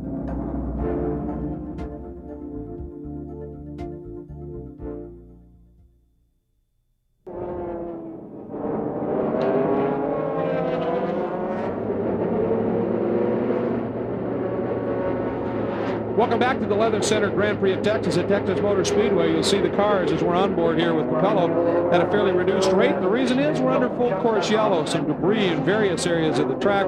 The tire that came off of the Johnny O'Connell Corvette, part of the problem, but also some body work off of the LMP 675 machine that was struggling earlier on the front straight. So they've gone full course yellow to clean things up. As you can see, the crew's in the process of doing that this very moment as we are under full course yellow. 45 laps in here at Texas Motor Speedway.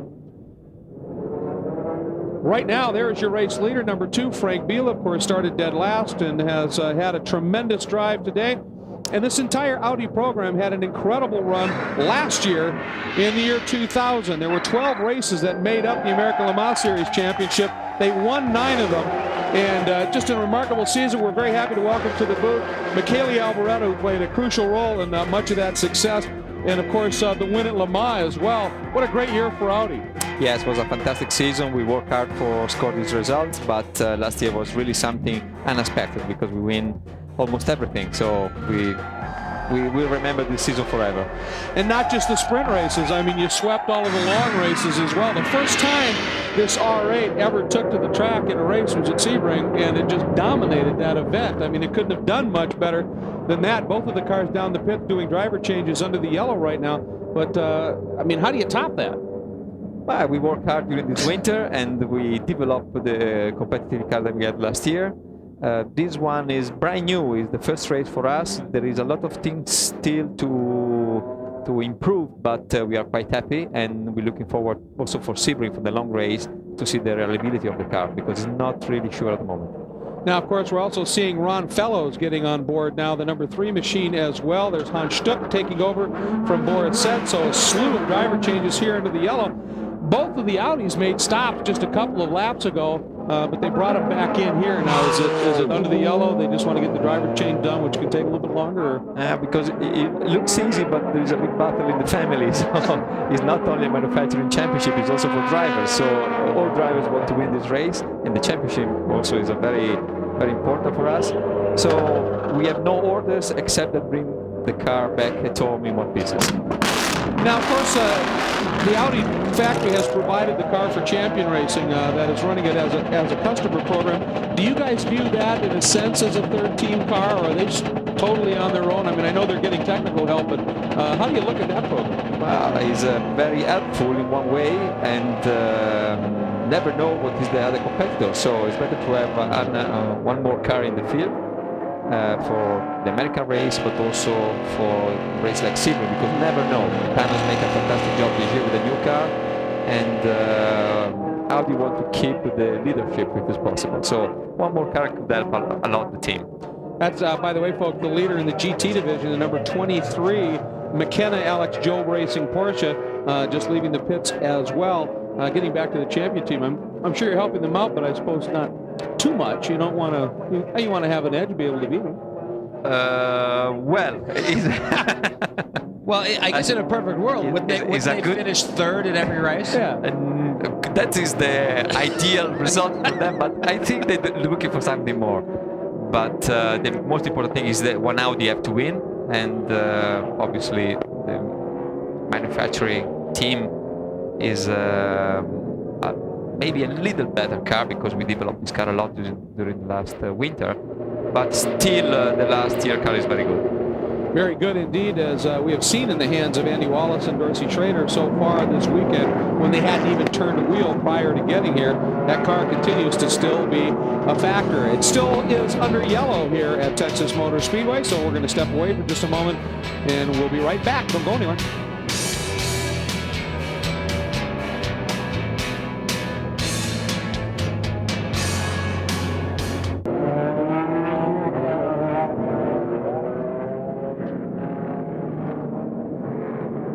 A brief yellow about to conclude here at the Leather Center Grand Prix of Texas. Lights out in the pace car. We anticipate going back to green this time by start-finish. The debris removed very quickly. Let's quickly check in with Calvin Fish. Cal?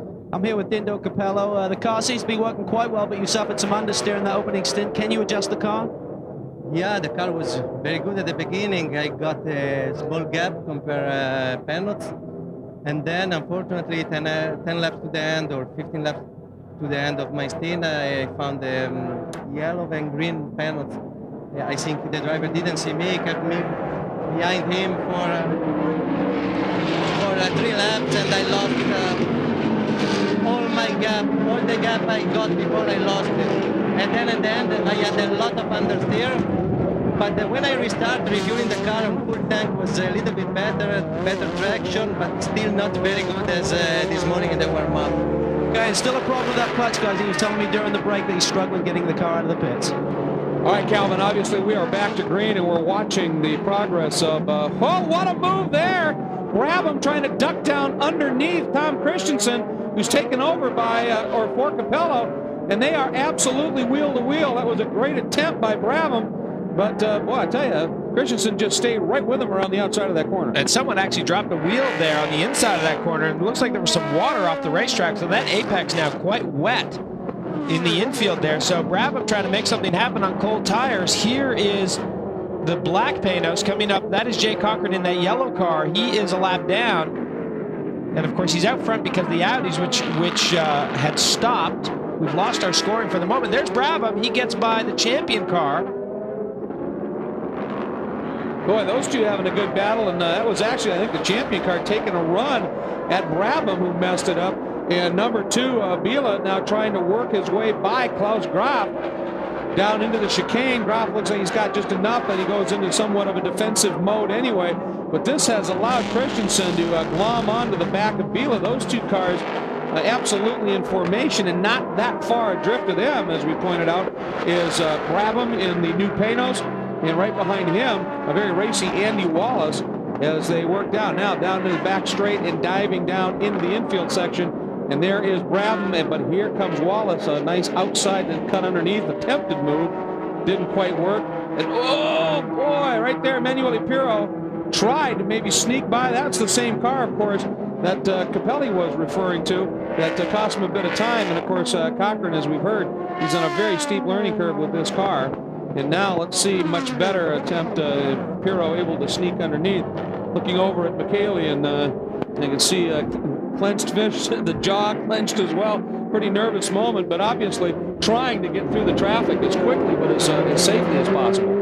Yes, that's the point, and it's a short race, you cannot wait in too much, and it's always a compromise to the risk that you have to take and the safety that you have to use to bring the car at home. So it's a very difficult moment sometimes.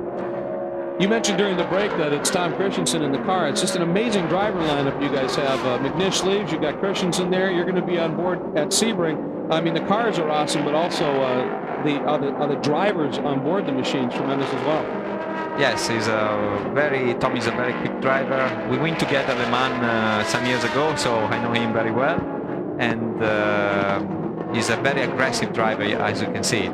Michele, this car is so remarkable in the sense that it's so fast, but it's so strong. I mean, last year, the car would hit other cars. There were a number of times when it hit some walls. I mean, not hard, but hard enough. And the car just seemed so strong and so durable. You know, it's a German car. It's a tank. And the philosophy of Audi is always to be as strong as possible. I worked for them for 3 years. I never, ever have a mechanical failure in the race. And I don't remember to ever blow up an engine since 1998 when we started the program. So it's something really... I would like to show you how they work at home and see how they do to reach these results. It's not so easy, but they have a lot of interesting things to see at home. Yeah. Incredibly good work ethic, obviously. We also, of course, saw the pass as Wallace did get by Brabham and moved around for that position as well. Both of them now behind Cochran in the number 51 machine as well. Excuse me, number 49 machine. So that's a development right here. And meanwhile, up front there is that battle we're talking about. Cochran in the yellow Panoz right behind him. Wallace right behind him. Brabham.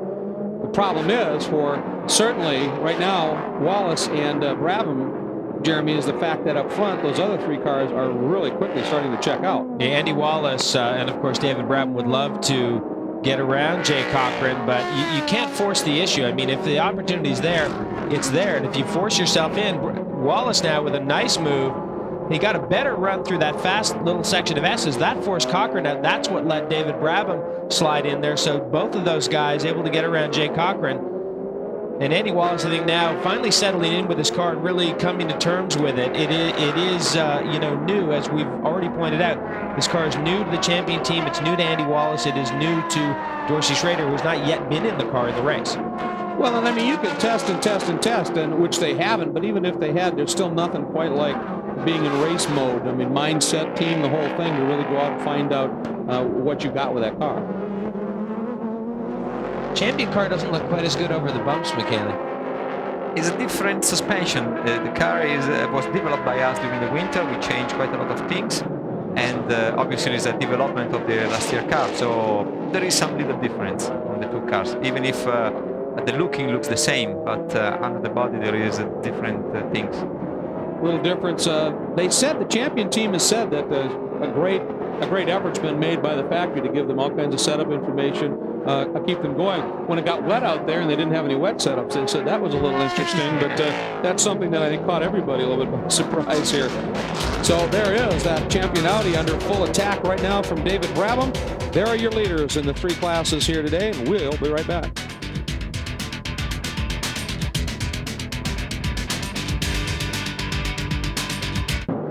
Welcome back to Texas Motor Speedway as we are watching a great battle that is unfolding in the GT category. Up front, number 23, Lucas Luhr, who qualified on pole and has pretty much set sail in this class, having a very strong run. But the battle behind him is very, very stout indeed. There's a couple of GTS cars, both of them Corvette, separating Luhr, who's 7th, between that battle for 2nd in the GT division, 10th, 11th, and 12th, respectively. But it is a good one. The number 99 Kelly Moss machine of Christophe Bouchou, number 22 Randy Popes, and the team car to the leader. There is the lead machine right now, and not far adrift of those of Randy Popes is the number 42 Schnitzer BMW. So a great battle unfolding in GT. Problem for them is it's for second because Lucas Luhr right here has been absolutely lit up here. And there is the 22 machine that is right in the thick of that battle right now with Christian Menzel. And let's go down to Calvin Fish. Cal? Well, the timing and scoring is a little bit deceiving. The 23 car, Randy, has a lap lead on you. How did that occur right there? Well, my good friend and teammate Lucas Luhr just outran me. It's a good day so far for the McKenna Porsches of Alex Job Racing. And I've got to rely on my co-driver now, Christian. He's in the middle of a very tight battle for second. Tell us about the prototypes, though. I understand the leader of the race had just passed you prior to that yellow. That's effectively what put you a lap down. Calvin, it was a hard breaker. Oh, my gosh.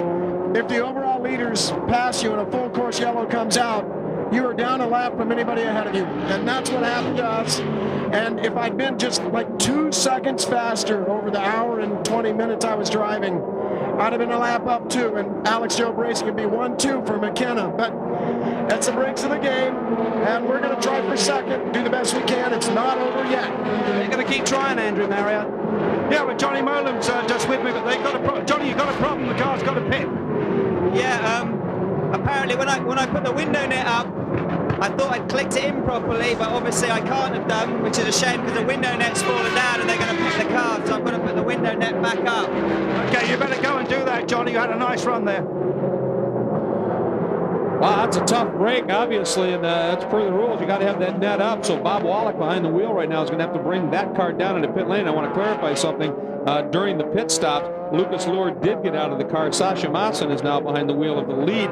Number 23, Alex Job Racing GT machine. Not a lot of loss of pace there. And what we need to clarify, and this is a perfect example right here. Let's say this number 30 car was second in GT, and the leader has just passed him, which is an Audi.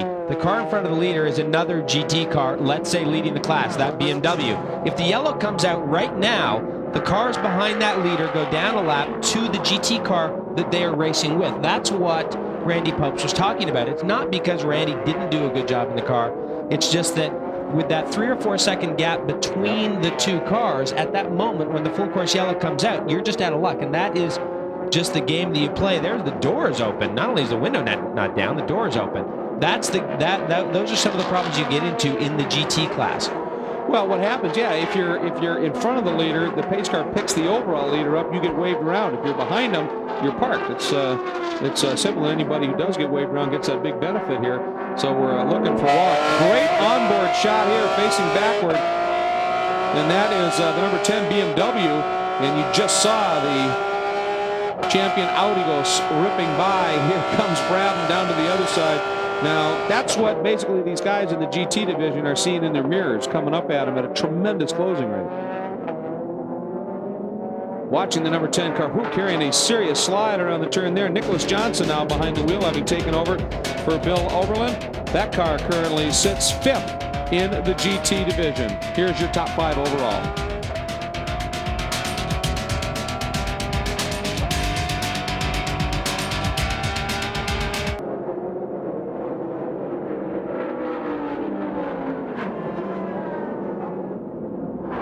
We have a new leader here at the Leather Center Grand Prix of Texas, and it is Frank Biela, who found a way around the number 51 Panoz of Klaus Graf. He actually got a little help in the process. We're going to show you what happened. And Jeremy, looked like it was just a little mistake by Graf, and of course that's all that Emanuele Pirro needed. Well, remember, when Graf pitted, he did not change tires. So these are the tires he started the race on. So he gets in here a little bit hot, gets a little locked up, manages to get it through the chicane, but loses all his momentum. And there goes Emanuele Pirro, and that's all it takes to lose the race lead. So Pirro now pretty much clear sailing, obviously, and is drawing away. So Graf slips to second. Christensen sits third. Wallace is fourth. And Brabham now is in the 5th spot in the overall and, of course, in the LMP 900 category. Want to remind you about Speed Vision News Race Week. Comes up tonight, 7:30 p.m. Eastern Time. All the action that has been unfolding throughout the weekend, and, of course, it has been a very busy one on a number of different levels. Virtually every type of motorsport has unfolded this weekend, and you can get a nice wrap-up of all the action on Speed Vision News Race Week tonight, 7:30 p.m. Eastern Time, right here on Speed Vision. And again, Groff struggling to get into the chicane. Indication, Jeremy, that maybe those tires have just finally gone off. Well, again, remember, you look at the attitude of the car there as you drive into that chicane, and the car is very loaded on the right side, and it's a very hard braking zone, so it's already a challenge not to lock that inside front wheel, the left front, under braking there. Now you get into a situation where these tires now have 60 laps on them, and that is just going to become more challenging. And then once you flat spot it, it'll roll around and hit the flat spot every time, and then you're done. Watching Pirro now working traffic. There's Groff trying to stay with him. Some marbles building up offline as well. So the track surface changing virtually every lap here at Texas Motor Speedway. We will be right back.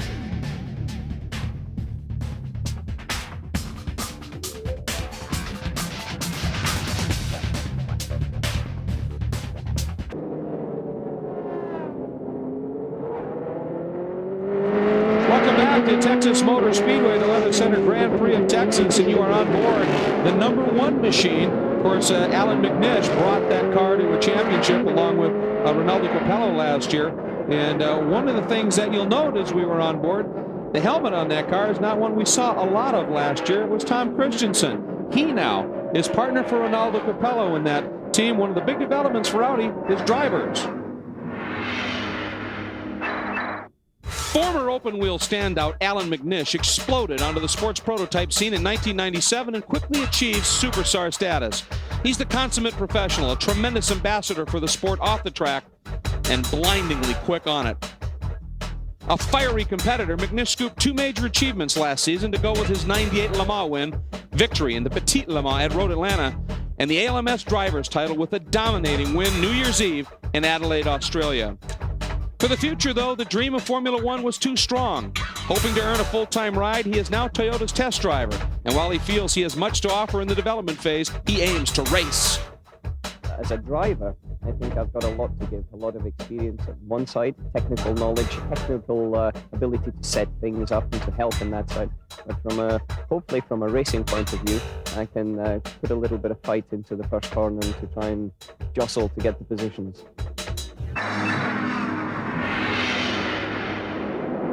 Well, certainly Alan McNish, just an absolutely brilliant racer, great racecraft and the like. And he's really hanging a lot right now on that Toyota testing deal because he's not confirmed, as I understand it, as one of their drivers. Salo is, but McNish is not. He's just a test driver, but he's hoping to earn that ride and be placed alongside Mika Salo when Toyota takes on the world of Formula One next year. So we wish him the best of luck.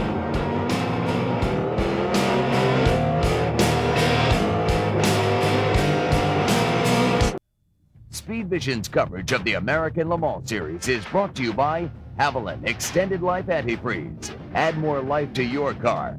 And by Prudential, your rock-solid choice for insurance, investments, real estate, and financial services. In one of the great comeback stories, certainly of this race, the #3 Corvette back in the lead. Of course, remember Johnny O'Connell in his opening stint, problems with the tire, long pit stop, dropped well out of that order. But apparently through some unique shuffling during the pit stop sequences and some great driving by O'Connell and now Fellows, they're back in the lead. And they got a little help with the #4 vet just a few moments ago, had a little spin on the backside of the track, but they were out front already. Well, this really all happened.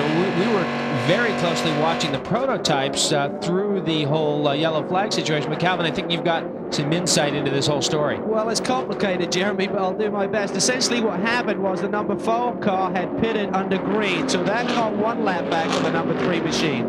Then very similar to what Randy Post was discussing with the GT class, the leader of the race was between the 3 and the 4 car. That got them the best part of another lap back, and they got on the same lap, albeit at the back of the pack as opposed to the front where the #4 car was. And then Ron Fellows essentially chased them down and taken the lead with his speed on the racetrack. So if that helps anything, that's what happened. Well, the unfortunate part of all that is that we were so busy with the prototype cars that we missed all that. But certainly a great recovery, as you said, Greg, by the #3 car, Ron Fellows and Johnny O'Connell. And there's the #4 car, Kelly Collins on board in that car right now. And these cars running first and second in GTS, about a 30-second gap between the 2 cars. Well, you often hear the saying sometimes, oh, Emanuele Pirro has gone around kept it alive, but he's got around over there. And he only had a 1.4 second gap on the Panoz. And look at, there's Andy Wallace now. And watch those tires, Emanuele, because he'll have a lot of debris on those tires. You can see that car moving around. You can see all of the debris in the left side pod there as well. Well, that puddle you alluded to earlier, he ran that right front tire right through that, and you can see the water coming off it. So obviously that's going to be, if you're going to go back and see if we can figure out just what happened here, looks like he was all by himself. He's in the braking zone here. He's going around the outside of the Viper, and that is the long way around. And of course, you can't just turn down into the corner like that and expect that guy to stop. And that is the kind of attitude that the prototype guys have. That is not, that is his fault. I'm sorry. I mean, he would say, hey, the guy should slow down, let me go. But that is his fault. That is just impatience on his part. Well, I mean, the driver of that machine can't just very well hit the disappear button. I mean, he has a right to the track. Joe Ellis on board the Viper right now. And obviously it did some damage to that car as he's making his way down to the pits as well. But that does point out one thing, is that some of these cars, in terms of speed, the Viper is a pretty quick car in a straight line. You can see damage to that right front, I believe, is probably the reason that car is going in. And boy, he's dog tracking badly. And yeah, it is.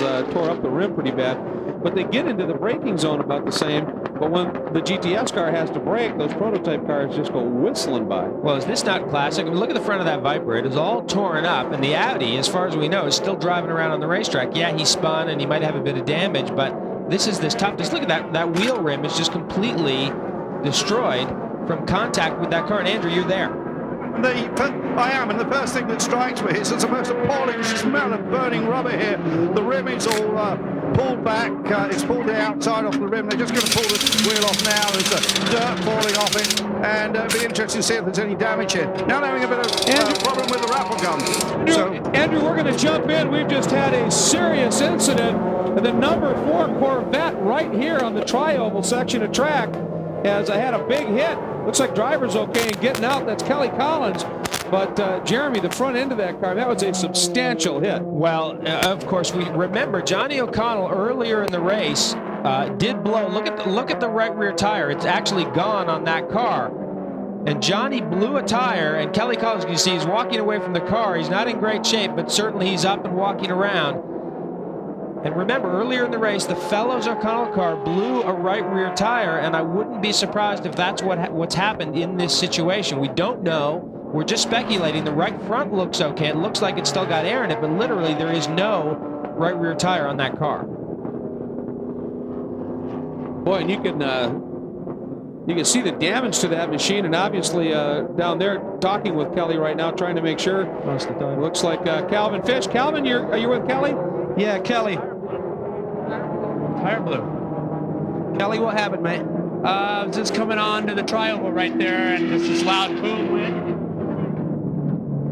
I think the medical people need to see Kelly right now, so we're going to have to jump out of here. But I think it was a sudden thing. I heard him talking to the crew saying the tire just suddenly went.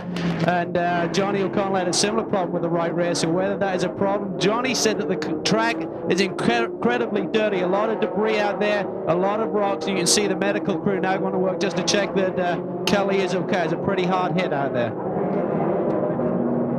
Well, we're giving you some shots right there. Oh, sorry. Some shots right there of some of the impact line. Let's go back down. Andrew Marriott? Yeah, as Kelly walked towards the crew, I heard him actually say very loudly, the tire blew, the tire blew. So that was what the problem was. No question. That Corvette number 4 looks very second-hand indeed. So just in these races, it just shows anything can happen. Of course, now we're going to have a whole load of pit stops, and we're going to have Guelta Sales getting the Panoz in just a minute. It'll be his first run. So this, of course, could change absolutely everything now. Calvin, are you there? Are you ready? Can Kelly talk right now? That was a good look, by the way. Yeah, we're going to try and jump in here. Kelly, any indication of a tire problem prior to the incident on the banking? Not at all. I was racing pretty hard with the Viper. Nothing at all. I was coming off the banking onto the tri-oval, and then all of a sudden, it just a big brrr, and it went sideways. I tried to save it, Calvin, and it just shot me hooked right back up into the wall. The other car had a similar problem with Johnny O early in the going. He mentioned that the track had a lot of debris, a lot of rocks on the infield there. Do you think that's a factor? There is a lot of rocks on the infield, but I was being extra careful. I mean, I was looking out for anything that was even this big at all. And, you know, I don't know what happened. I wasn't leaning on it extra hard. I was trying to save my tires. I had the front seat up a little bit, so I slowed it down just a tad. And as far as I know, I never hit anything. I didn't even hit any of the curbs down here. You okay, mate? Yeah, I feel all right. My neck's a little sore. Okay, thanks, buddy. Well, and one thing, too, that right rear corner of these cars is very loaded. We're on board here. Watch and listen to this.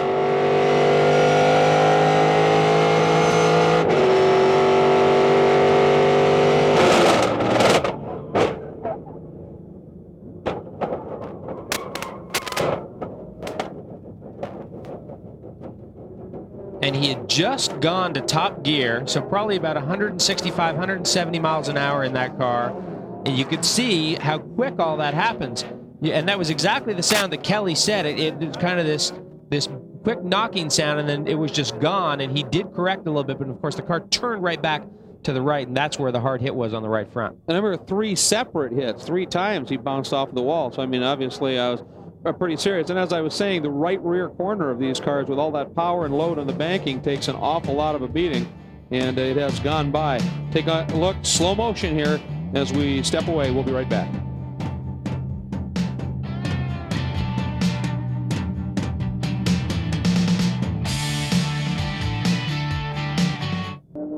Back at Texas Motor Speedway, we continue under a full course caution, of course, due to the incident with the number 4 GM Motorsports Corvette. Big hit, Kelly Collins behind the wheel. And there is the team car, the number 3 machine, who also, as you recall earlier, in the hands of Johnny O'Connell, had a moment with a tire failure as well. That car now finds itself in the lead and quite alone in the GTS division, having a strong run. Now, of course, even though you look at a damaged car here, the Corvette team has had a tremendous start to their overall racing season as they won the first leg of the Endurance Racing Grand Slam here on Speed Vision. They, of course, won at Daytona.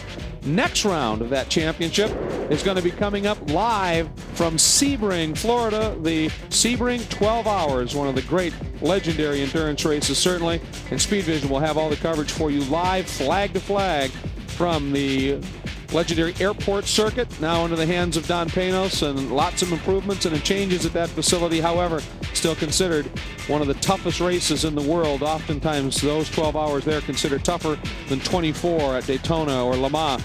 So this legendary event from Sebring will be coming up March 17th, live once again on Speed Vision, 10:30 a.m. Eastern Time. That's when it will all kick off. The American Le Mans Series, 12 hours at Sebring, live on Speed Vision. Round 2 of the Endurance Racing Grand Slam on Speed Vision. Now let's go right back down to Calvin Fish. Cal? Well, I just spoke to Doug Feehan, who's project manager for these vets, and I said, are you concerned about that right rear tire? He said, not really. We believe it's coincidence with debris. We're bringing Ron in. As you can see, he's in the pit lane right now. They're going to do a tire change. They're topping them up with fuel first. They're going to add some tire pressure just in case. But he said these tires are essentially the same things we ran here last year when we had 115 degrees of track temperature. So he said it shouldn't be a problem here. We just think we've cut down a couple of tires and Kelly got unlucky. Well, and again, they mentioned the debris, and we're seeing a lot of that on track, and you get a stone wedged in the wrong spot or whatever and then get it under load, it can certainly do some damage. We continue under caution here at Texas Motor Speedway. We'll be right back with more from the Leather Center Grand Prix of Texas.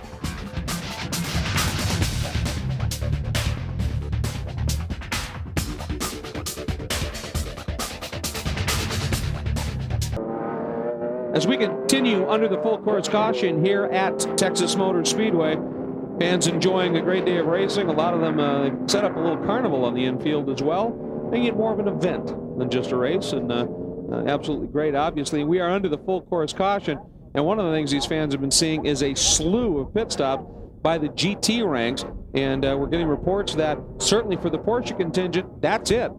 This stop will get them to the end of the race, and so they are ready to just set sail and duke it out. Not even to worry about any more pit stops. Should they stop, it would be for some sort of problem. There's your race leader in GT in the hands now of Sasha Maassen, the number 23 McKenna Porsche from Alex Job Racing. And this car, folks, right now runs 7th overall, 1 spot ahead of the GTS leading fellows O'Connell Corvette. So this car having a tremendous run. Well, these guys have been running well, and they haven't had any serious problems. Great battle, though, for 2nd through 5th or 6th in GT. you know, 9th overall back.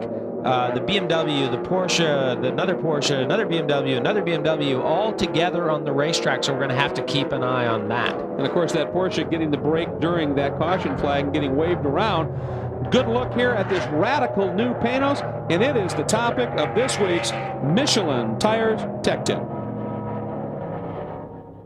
This year, Panoz Motorsports are pinning their hopes on this brand new LMP 07 design. Now, the biggest change for this year is the fact that the 6-litre V8 engine is gone, and in its place, this brand new 4-litre V8 design. Very lightweight, very small, and it allows the aerodynamics of this race car to be some 4 inches lower. Very aerodynamic efficient.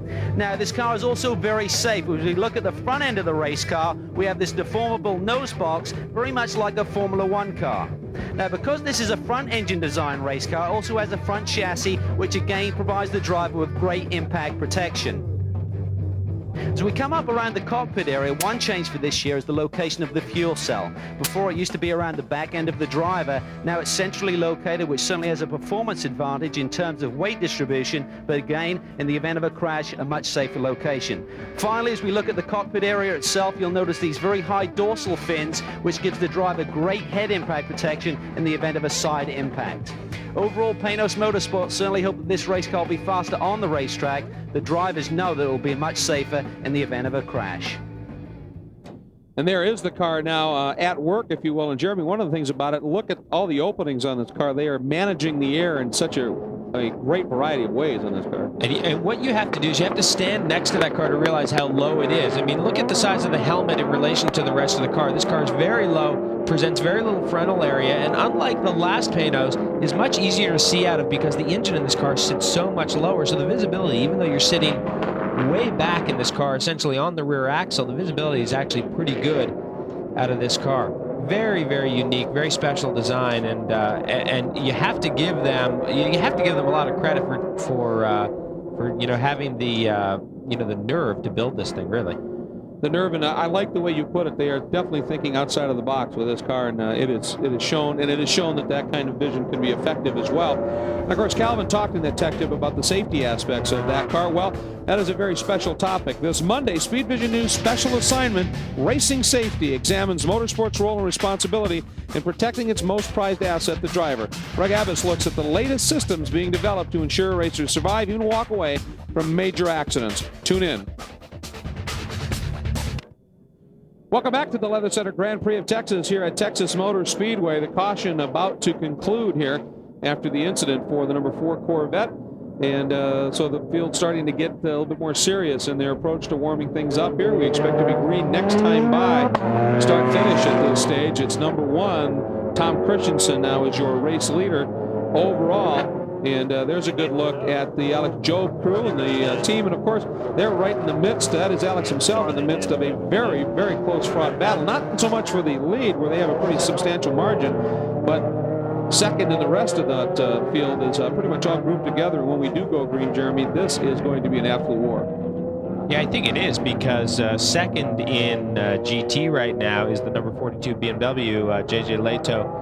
The Mueller-Leto BMW, but behind those guys is 4 or 5 other cars that really are looking for that second position. And right now, let's go down to Andrew Marriott, who's standing by with Andy Wallace. I certainly am, and the big story here is that Andy Wallace reckons they can now go to the end without a pit stop. A real power play here, Andy. Well, it should be interesting to see what happens. We think we can. The car's pretty economical, it seems, at the moment. It's been going so well. The car is beautiful to drive. I wasn't quite as aggressive in the traffic as the other guys. I lost a couple of times in traffic, but basically the car is very, very quick. The team's doing a great job. The tyres are holding up, and I'm really happy to be here in this champion Audi. Now, of course, your old mate Weaver won a race yesterday. I saw that on the TV. Great. I'm so glad, because after the disappointment of Daytona, that was good for them. Okay, back to you in the booth, guys. Thanks very much, and we are back to green, Andrew. Underway here, and of course the 2 Audis out front. Pirro took a little bit of a look at Christensen, but Christian covered it nicely. Third is Brabham in the new Panoz. Then it is Walter Salas in last year's Panoz. And then, of course, it's Dorsey Schrader in the 5th place spot right now. Quite a bit back, but if they don't have to stop again, and these other guys have to do a splash and dash, it's going to be interesting. And that's Dorsey right in front there. Just went around the Corvette. We're on board with Ron Fellows. And that is really a huge story. I mean, I'm amazed. We've got right now, I mean, it's less than 1 hour to go, but that is a lot of time on these prototypes. And Calvin, you got a little Corvette story. Well, just an update on the tyre situation. When they brought Ron Fellows in and inspected the tyres, they currently took the right rear way again. So I'm suspecting they may have an issue with the right rear tyre on that Corvette. So we'll have to wait and see. Well, we just saw one of the, as we're on board the number 22 machine right now, one of the GT Alex Job machines, we just saw the Viper go streaming by the vet under braking for one of the hairpins. So we'll keep an eye on that. On board right now, Christian Menzel, very quick young driver as well, and getting a look as I think that was Richard Dean in the Panoz went blasting by. And there goes Dorsey. And there's Dorsey Schrader. It's interesting, Andy Wallace did the qualifying, and Andy, of course, has, if anybody, a little bit more experience perhaps in this type of car with the paddle shifts, etc. But in practice, Dorsey spent much more time behind the wheel and seemed to very quickly get to grips with understanding this car, and every time he got out of it, had a huge grin. This being the job of the professional driver. Very true. To come to grips very quickly with the car. Dorsey actually now putting the car under Richard Dean. That's not a pass for position. That number 49 car is a couple of laps down on the field, but again, these guys, they did run 40 laps on their first tank of fuel, 35 on the second. So that may put them in pretty good shape. I mean, that's right about where we're going to be. But at the very least, they're just going to have to do a splash. So that's good news. Let's take a look at our race reset right now. Leader is Tom Christensen. Of course, Ronaldo Capello started the car, led for 43 laps. There have been 8 lead changes, though, pit stops and lots of other developments. 22 cars started and 2 cars out. So that is our Leather Center race reset here for the Leather Center Grand Prix of Texas, and Tom Christensen has fended off Piro here. As a matter of fact, opened things up just a little bit. But, I mean, based on what we've been hearing, rumor has it these guys may need a little splash and dash as we ride on board with Christensen. Oh, Greg, there's no question these guys are going to have to stop. Remember, they did not stop on this last yellow. What Andy Wallace did with the champion team is they decided right at the end of that yellow, we're going to come in, we're going to stop. That was a long yellow to clean up that Kelly Collins crash. We're going to stop, we're going to top it up, we're going to change drivers, and we think we can go to the end. But like I said, at the very least, it means they do a splash. But these guys, they ran for 10 or 20 laps before that yellow, so these guys are going to have to stop. They'll be able to, you know, run for a while yet, but they will absolutely have to stop. So the mission here for these guys, knowing perhaps that the champion Audi team doesn't have to stop, is to go as hard as possible, get as big a lead as they can, and hope that they can get into a very quick top off of the tanks and get back out and still be in the hunt. There's Reinhold Jost. Believe me, he's punching those numbers right now.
Piece of tape we saw earlier.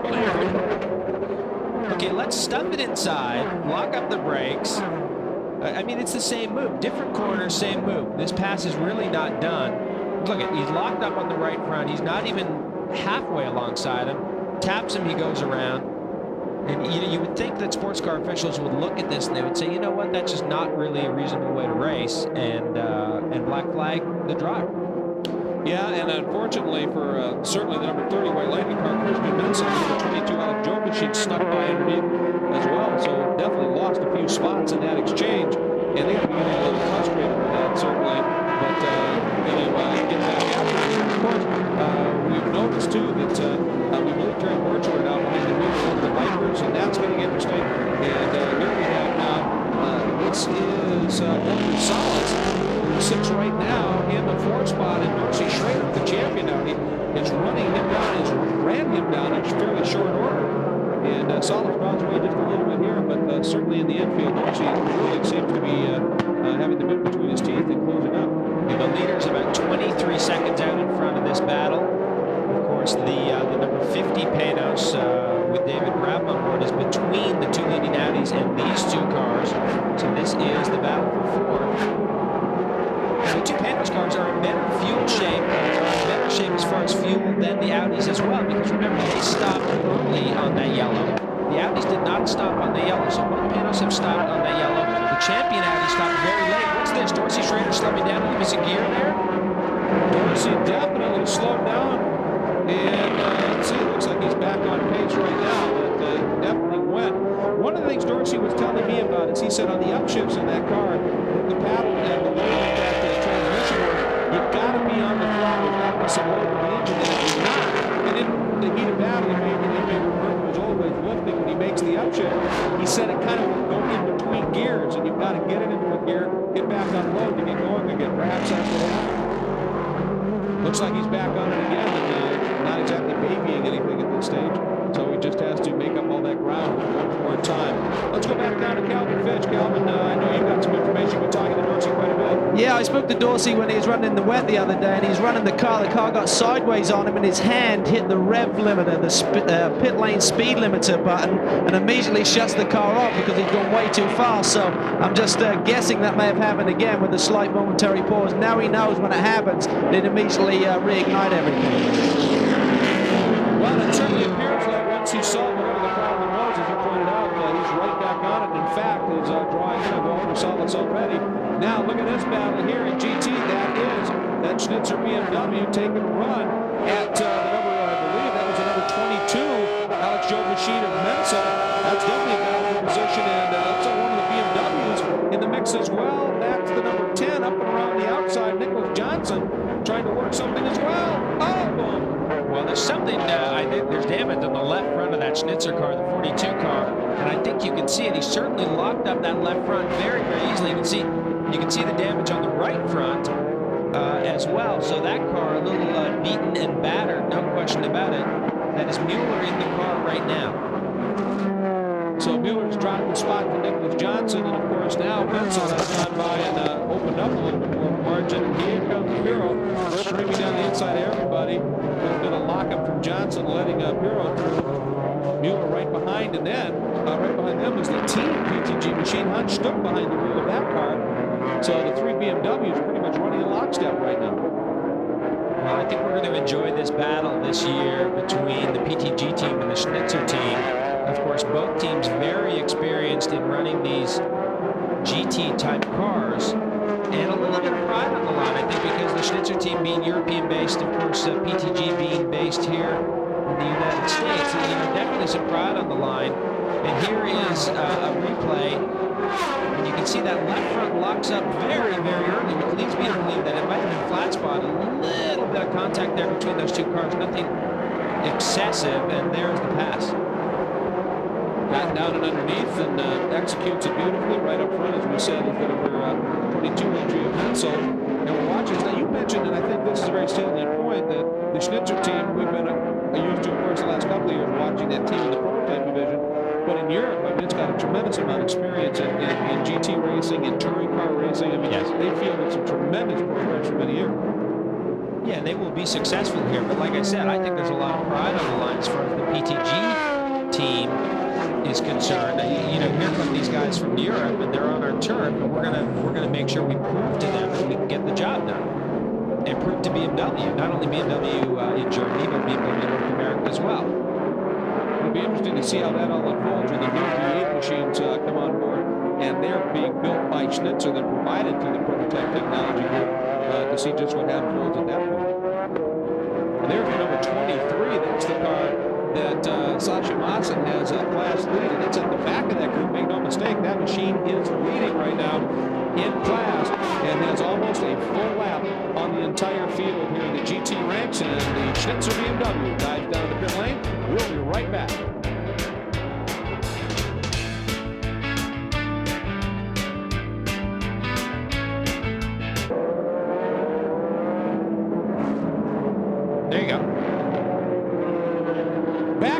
Texas and Dorsey Schrader, ever the opportunist, may have just done what it took a long time to achieve, get around Walter Salas in that black Panoz, and he used traffic to do it. Salas made a commitment in a turn. The car, the GT car, didn't move. Salas went to go around him, and Dorsey kept running with it. I think Salas got out into the marbles a little bit because he was out on the outside in one of those hairpin corners in the infield. We got a replay of it. Dorsey really did a nice job. What he did is he got close in the braking zone. He said, you know what? If I'm going to make something happen, I need to be close. A little way coming off the corner. These guys try and go the long way around here, and it's probably a little bit dirty out there. And you can see Salas gets a little bit wide. Dorsey's like, you know what? I'm going to stick it in here, and I'm going to try and make something happen. Drag races him off the corner, and there you go.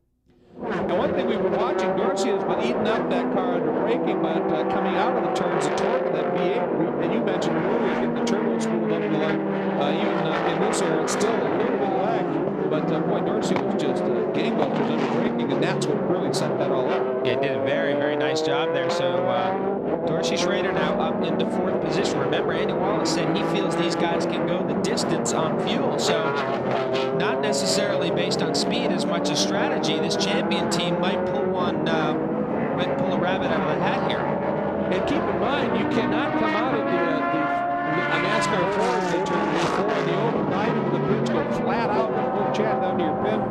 Spend 3-4 seconds there topping off and then going back out again, because that pit lane is speed limit, and that's what eats up an awful lot of the time. There right now is David Brabham and the Panoz that sits right now in a fairly comfortable third. Of course, the question is, where are they on fuel, Andrew? Yeah, well, I just talked to Dave Price about that situation. He says they will have to make with both the cars, the black and the white car, one slash and dash, except if there's another yellow, they may be just able to leak it out. It all depends how the yellow goes. But to me, it looks at the moment, if it goes green all the way, maybe Dorsey's going to win this thing. It's decidedly possible. I mentioned that speed limit is 60 kph.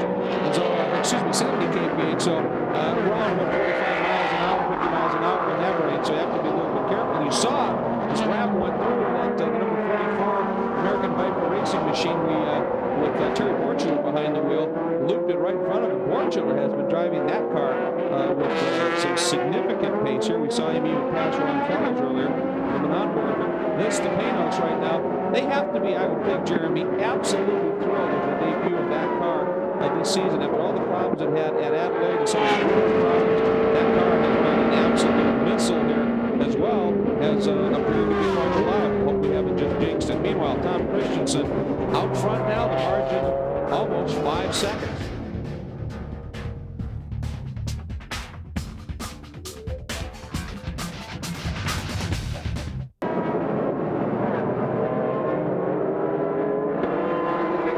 Welcome back to Texas Motor Speedway.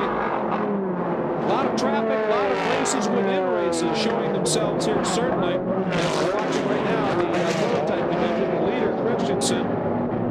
The number 49 machine, Richard Dean, behind the wheel, the orange Panoz, and then, of course, the number 2 out in the Infineon R8 of Emanuele Pirro, but they're working through some of the battles going on in the GT division.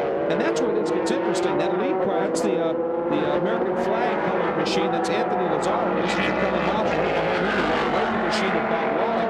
And that, again, the car that raised to 2nd overall. Amazing achievement, winning its class at Daytona. But those two guys racing for positions, and Jeremy, they're not necessarily just going to lay back and make big rules for the prototype cars. But Pirro is in, so opting to go for an early stop here for the refueling. Well, Pirro is in. This should be a time stop. They do not need a full fuel load, and there's just over 30 minutes left in this event, so that's about half a fuel load. It should take about 15 seconds. We're expecting to be timing it, looking at the fuel cell, but it's going well into the 10 to 15 second range right now. I'm surprised they're putting this much gas in the car. It seems to be quite lengthy now. We're up around 20 seconds, so they're really topping this thing right up.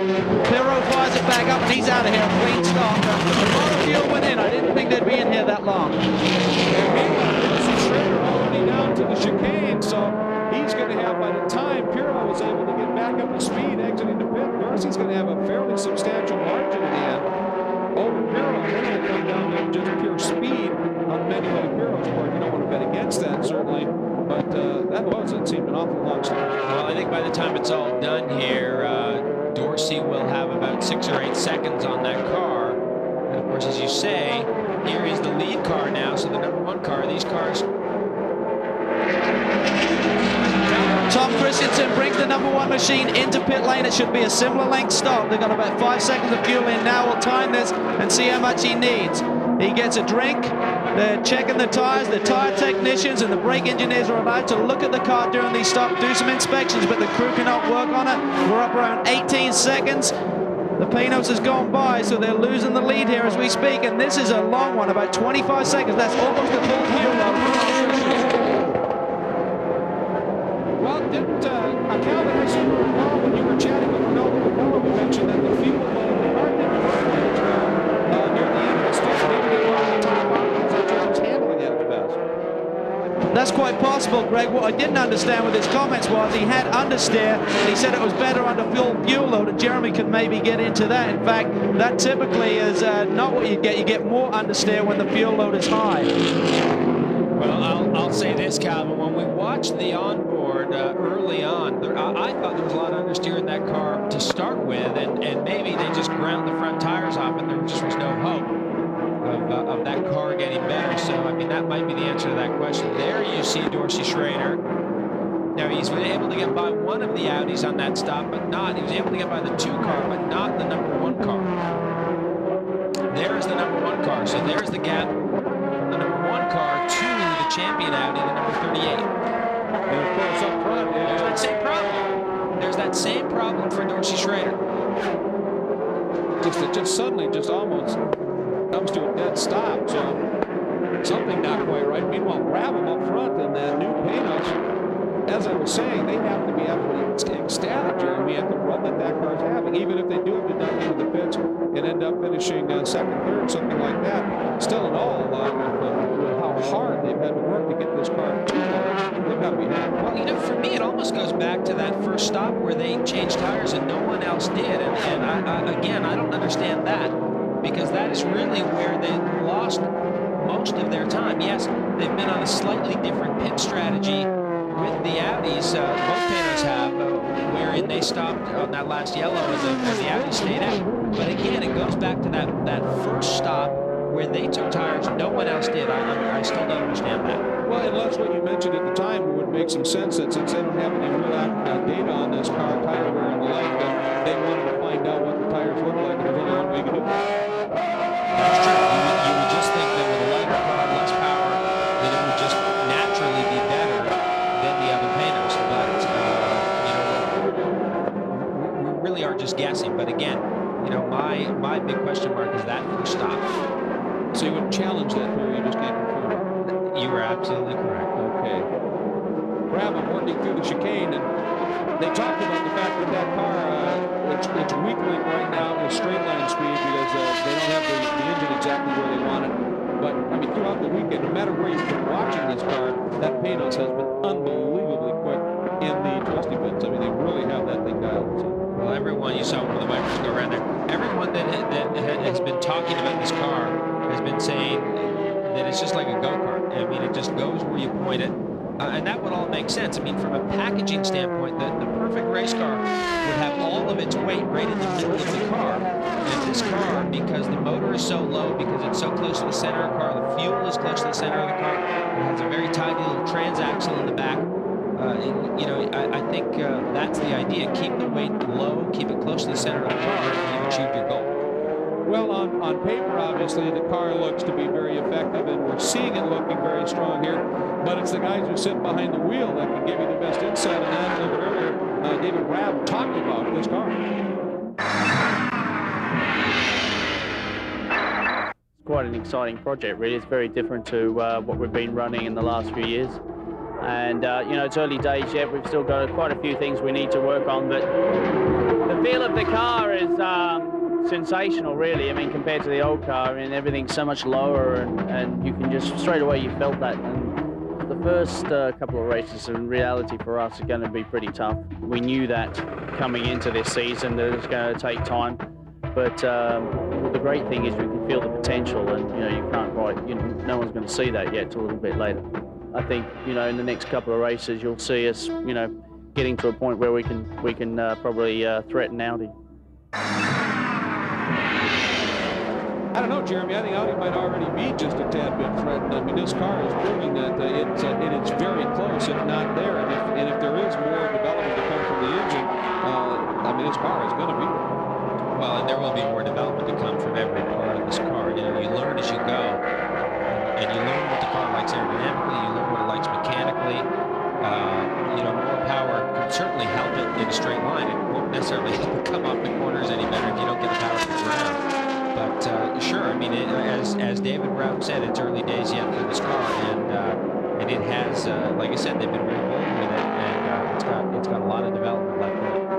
And Andrew, they are going to be very serious about the development of the engine. Yeah, well, this engine has been developed by Bill Gibson and Zytec. He's well known for building Formula 3000 engines, but he has never built a complete race engine before.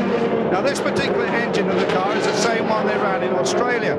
It is not the full house engine. This is a soft engine with softer cams, but it wasn't really ever meant to be raced, but they're a bit behind with the development of the upgrade, if you will, and that upgrade is yet to come. And David Brabham tells me that it's got quite substantially more horsepower than the engine that's actually in the car, so a lot more to come from that Panoz, I think. Well, the way it's running right now, you'd think that team has to be awfully excited about the possibilities then, and as are we, and we'll watch it unfold. And there is Mr. Magnussen poring over some of the data, watching what's happening here at Texas.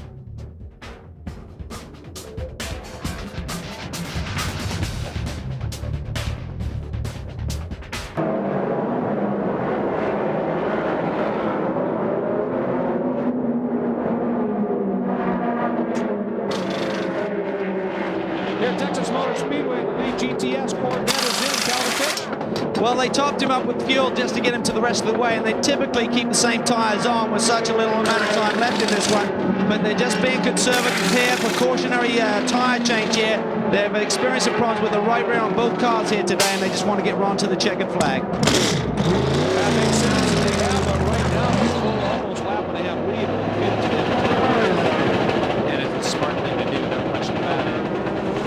But I think these guys are scratching their heads just a little bit. I mean, it was interesting that Dougie had said at the same time they ran last year, so that, you know, common sense would tell you that it was just a fluke that both of these cars lost right rear tires and had a cut down problem or whatever it was because the conditions last year, the heat, the incredible heat they had here wouldn't be much for them.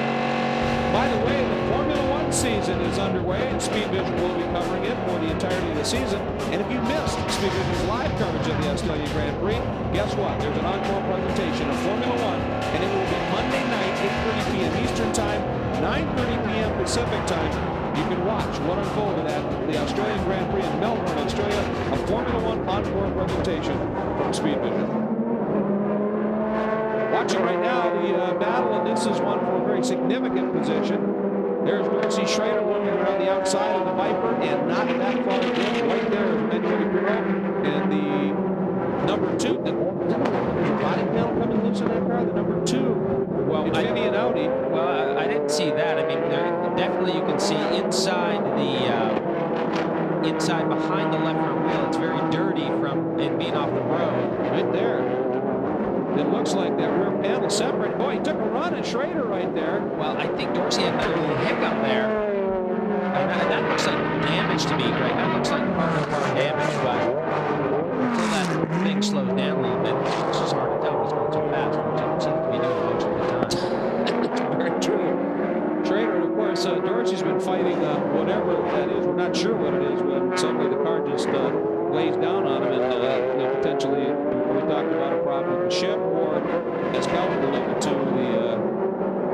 the rev limiter button. So we'll have to see, but it looks like they're getting pretty stout horsepower from each of these cars. Well, Dorsey's no problem coming off that hairpin that leads back out onto the oval. So you can see Parent makes up a little bit of time in the braking zone, but again, Dorsey gets off the chicane quite well. So I think, keep in mind, this is Dorsey's first stint in this car in open racing conditions. So, there's always that period of time where you have to adapt to the car. You have to build that comfort level in the car, that trust in the car. And it's hard, especially under the pressure he's under right now, the job of a professional. That's why he's a professional. And he's getting chased by one of the absolute best as well. And going to keep an eye on that really, damage or not. I mean, that body work has definitely come askew a little bit at the back of that Audi. And we had seen in the past, and his prototypes, when you lose a piece of body work in the back, obviously that seriously detrimental effects for the handling of the cars. Good look there at Dorsey Schrader. These two are running about 15 seconds behind the number 1 car. Of course, the number 50 Panoz car is leading. We know they need to make a fuel stop, so effectively the number 1 car will be leading this race. And that means these two cars, this will, in the end, probably be the battle for second, unless something happens that really changes the complexion of this race. So this is very critical, and a lot of pressure right here for Dorsey Schrader. I mean, this is really beating the factory team on equal footing, no question about it. Andy, after a hard day's work, enjoying a little, that doesn't look very healthy, actually. Nice car drive. It's good, apparently. Yeah, it's good. Well, there goes Pirro, ducks underneath, heading down into the infield portion, and got by him and snuck through. When Dorsey realized that the game was up, he certainly didn't do anything foolish trying to shut the door. Gave him enough room, gave him racing room, and Pirro slid through it. So that's going to change things up. The one thing, the leading Panoz right now, they're obviously adopting a different strategy than the Audi's going as deep as they can to be in the pits as little as they can. But watch what happens here, boy. And Pirro under braking just a dive bomb over the inside. You saw it happen to him. Well, you know, that's interesting because Pirro came from a long way back, and I think Dorsey ended up a little bit deeper into that braking zone than he wanted to. Turned in a little bit late. Pirro said, you know, I see a bit of an opportunity here. I'm gonna toss it in there. But it wasn't really a setup pass, and it wasn't really something that I think he thought he was going to get done. It seemed like a real last-second development. Let's go back down to Calvin. Well, I just checked in with the champion team, and in fact, what we discussed earlier about Dorsey hitting that pit lane speed button has happened to him twice out there today. He did radio in and say, guys, I'm still hitting that button and shutting the engine down. So they say that his hands are a lot bigger than Andy's on the wheel, and they're going to have to relocate that before Sebring. So that is what is occurring when he suddenly slows. Well, he's done it, Calvin. He's done it, I think, at least 3 times, and that bodywork that Greg was mentioning on the number 2 car is definitely getting a bit worse. You can see a very significant gap now between the lower bodywork and that tail section. There's Pirro right there. You can see it. It's definitely loosened up. Couple inch gap almost starting to form now. The problem is on that upper lip. If that catches some air just wrong, if it gets much worse, it can just rip that right off of that car. Well, I'll tell you what happens and where that's going to happen the most is when the car gets going the fastest. That's where you create the biggest lift on that panel. And that thing comes off right here as he's going 180, 190 miles an hour. It has the potential to take the rear wing with it. It certainly will destroy the aerodynamics and keep control of that car will be a real challenge. So the Audi team may actually want to consider coming in and fixing that before something bigger happens with that car. Well, that's a good report back. The Panoz on the lead right now in the hands of Brabham. And that margin, Capella hasn't been able to, or Christensen, excuse me, hasn't been able to do much with it.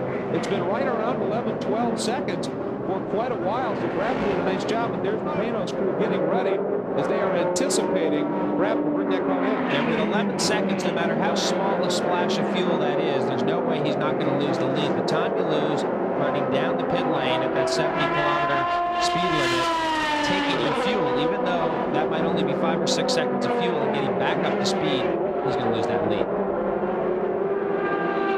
Looking at the last laps we've been watching here as the Panoz actually continues on one more time. Brabham had lapped at a low 116, Christensen at a mid 117, but Pirro in his pursuit of Dorsey to a 115.3, very quick lap lead on the traffic as well. So obviously you can tell who's on a charge. I would think Christensen, well aware of the fact that Panoz has to come in, is driving quick, but not doing it by any margin. Well, again, he's got 11 seconds on his teammate, so as you say, Greg, he doesn't need to push super hard.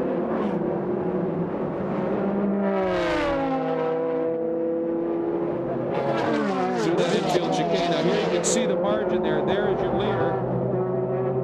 And there is the second place machine. So it's that much in terms of time. You're right. There's no way he's going to be able to maintain that with a pit stop, even if he's puts in 2-3 seconds of fuel. Well, I think the Panoz guys have a lot to be proud of here. They had major problems with that car. Actually, I shouldn't say that. At Australia, they had small problems with that car, and it just didn't let them get any race distance on it. They've been testing a great deal. Remember, that race happened over New Year's Eve, so they haven't had that much time in terms of development in this car. So I think they should be very pleased with where they're at, considering that this motor is not the full development of where it's going to be at. The rest of the car has a lot of work to do. So Brabham, though, surprises us and continues on again. They were expecting him in at any point, but Brabham obviously staying out as long as he possibly can. Fellows leads in GTS, Maassen in GT.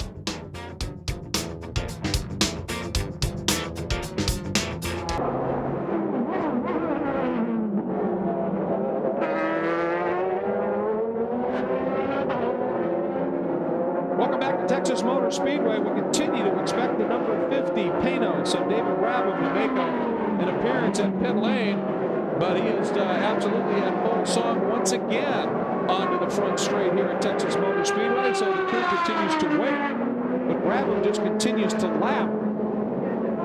But in so doing, it seems his margin is shrinking a little bit, certainly, but obviously he's trying to stay out as long as he can, I would think, to minimize the amount of time he has to spend in the pits.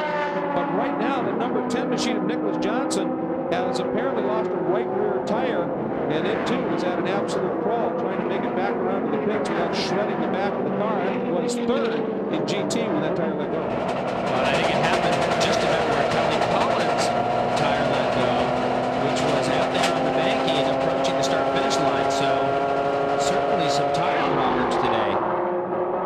And again, the long trip back to the pit lane, he's got the four-way flashers on. Some of these cars do have the turn signals and the four-way flashers, so he's got the flashers on it. That doesn't really matter. These guys are rolling up on him very, very quickly. I'm really intrigued by this. Panoz, we've got about 12, 13 minutes to go here in this race, and that Panoz really stretching that fuel out. There's a good look at what happens when a tire goes. That's more like it. That's what you expect the tire to do bodywork-wise. Brabham stays out one more time, so he continues on. Remember, every lap that he stays out means less fuel to take on when he stops, and that shortens that stop. And so we know with a 10 or 11 second lead that he has, he's going to lose the lead, but he might salvage a second. Right now, that lead down to 8 seconds. He might salvage a second place. Calvin. Well, you can see there Ralph Günther in the background, Reinhold used Dr. Ulrich. Suddenly the smiles of about 20 minutes ago are looking a little less, and there's some concerns on their faces. Remember, no one really knows about this new engine. I mean, they certainly had Reinhold on the wall timing how much fuel was going into that car on one of the previous starts, but they're concerned that maybe Brabham can stretch this car to the finish. So suddenly they're scurrying around here. They don't understand what's going on. Let's go down to Andrew and see what's really happening in the Panoz pit. Yeah, well, I'm down here. The guy with the fuel is looking very relaxed. He's certainly not ready. There's discussions. David Price is in furious discussions with other team members, and I just suspect they might be trying to go the distance. That'd be an interesting development here if this Panoz was able to come home with a win here. Certainly they've proven what everybody, Brabham and Magnussen in particular, saying about the car in testing since then. A lot of them said at testing at Road Atlanta that they've never gone through corners as fast as they did in this car. They said it was unbelievable. And if they have found something with the engine, and of course, the fact that, as Andrew pointed out, and as Brad talked about, that this is a mule engine, it's a little less cam, a little less in terms of absolute tweak for power, it's better than that. It should be. It should be. I mean, you would think that because it's a development motor, they wouldn't have done the work on it to optimize the fuel economy, but it seems to be doing reasonably well. Remember, they stopped on roughly lap 70 on that last full course caution. We're working lap 108 right now. So, at this point, the car's gone 38 laps. Certainly to go 40 to 45 laps shouldn't be a problem. Is he going to be able to stretch for another 10 minutes, which is another 7 or 8 laps? We don't know. Well, every time this car comes by some activity, we understand, down in the Panoz pit once again. But hey, teams have been known to show that and then step back, try and mess with the psyche of the competition on more than one occasion. We're watching the car. He's in. He has made the move down into the pit. So they called the golf apparently, and Brabham is bringing the car in. And he is heading down into the pits, and Andrew Marriott, he's at you. Andrew? Yes, I am. He just comes past me. He stops absolutely perfectly. They put the fuel in. 1 second, 2 seconds, 3 seconds, 4 seconds, 5, 6, still going in. Going to be at least 10 seconds, about 10 seconds, and he's out. And David Brabham gets away smoothly, and that's your splash and dash. And both of the Audis were able to get by. You saw the number 1 machine of Christensen go by. There he is now, on point, leading here at the Letter Center Grand Prix of Texas. Pirot went by as well, but looks as though Brabham might just be able to hang on to third, and Darcy Schrader will find himself fourth at this stage. And right now, we're getting reports that Robert Salas has brought the 5th place car down in the pits as well, possibly for a splash as well. Ronaldo Capello chatting with Ryan Williams there while Christensen is on the way. People tend to forget after all of the hoopla about the race last year, the accomplishments of his teammate Ronaldo Capello, that Tom Christensen, who was a full season co-driver with Capello in this car, he's only done something like this. This is his 9th ever sports prototype race. He has a Le Mans and 2 Sebring wins, including the last 2 years ago with the BMW, this past season with the Audi equipment. So Christensen also is known as an incredibly fast driver. Yeah, he can certainly pedal, and he's getting his 2001 relationship with Audi off to the right start here. But I think that the Panoz boys have really caught the attention of the Audi team here today. I mean, I don't think there's any question about that. Well, they certainly made it very interesting, made it very close, and Brabham talked about maybe being able to threaten the Audis. I think the gauntlet has been well thrown. We'll be right back.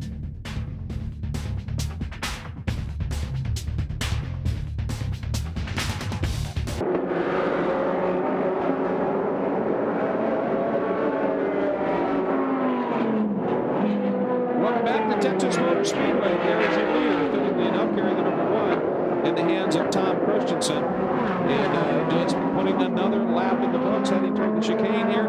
It has been a near flawless day, obviously, as they have started to handle Capello when they turned it over to Christensen. Obviously, with some of the buzz and excitement of the Panoz and Corvette there, you're the champion out and showing some strong form. But at the end, much similar to what was happening last year most of the time. There's your leader in GTS. That is Ron Fellows behind the wheel of the number 3 Corvette. And he has himself a substantial lead in that category right now. And he's out of the way. And you got Christensen through. And on the look right now, and Ron watching that team get further out front. And of course, in the GT category, racing as well. Currently, that is led by Sasha Massen in the number 23 Alex Joe Racing McKenna Porsche dealerships. Porsche teammate Christian Menzel, the number 22 car, is in the 2nd spot, and then a great battle, 3rd, 4th, 5th, unfolding there as well in that category. So we've had some good racing, and of course the big incident that hit with the Corvette, the tire failure. I mean, it's been an event-filled race. Yeah, we're happy to say Kelly Collins walked away from that one, because those are those hits that can really get your attention when the car, starts out sliding one way and snaps back the other way, turns up into the wall, and essentially goes straight up into the wall at 150, 160 miles an hour or more. So we're happy to see Kelly get out of the car and walk away. Of course, that Corvette probably won't be at Sebring. That car looked quite a mess, but you never know. Yeah, if it is, it's going to be an awful lot of work done to it. We continue to follow the leader of the GT division, Sasha Massen, as he continues on through the chicane. Back up onto the banking as well. Pretty good run, really, for them as they sit in the 8th overall position right now. The Fellows in the 7th overall position, and then the prototypes 1st through 6th. Watching Christensen as he continues on. That's the end of the infield straight, if you will, into what they call the sweeper in many cases. It's actually an increasing radius curve. And look at the battle going on here. This is the one we were talking about. Number 6, Hans Stuck. And a big spin, that's 99. Anthony Lazaro tried to go underneath Waller. And I don't know if there was contact or not, but Lazaro made the attempt, went around on him. But that's just how intense that battle has been, and it's been that way for a while. We tried to put 3 cars into what is a pretty tight second gear, 180-degree corner, and all battling for position, I might add. And it's not surprising that that's what you end up with. Let's go back and take a look at what unfolded. And again, that was the battle for 3rd, 4th, and 5th. And Lazaro was trying to make something happen here. You can see him. He's got the pass down on the other portion, but just gets in a little bit too hot. Doesn't get touched. No contact anywhere there.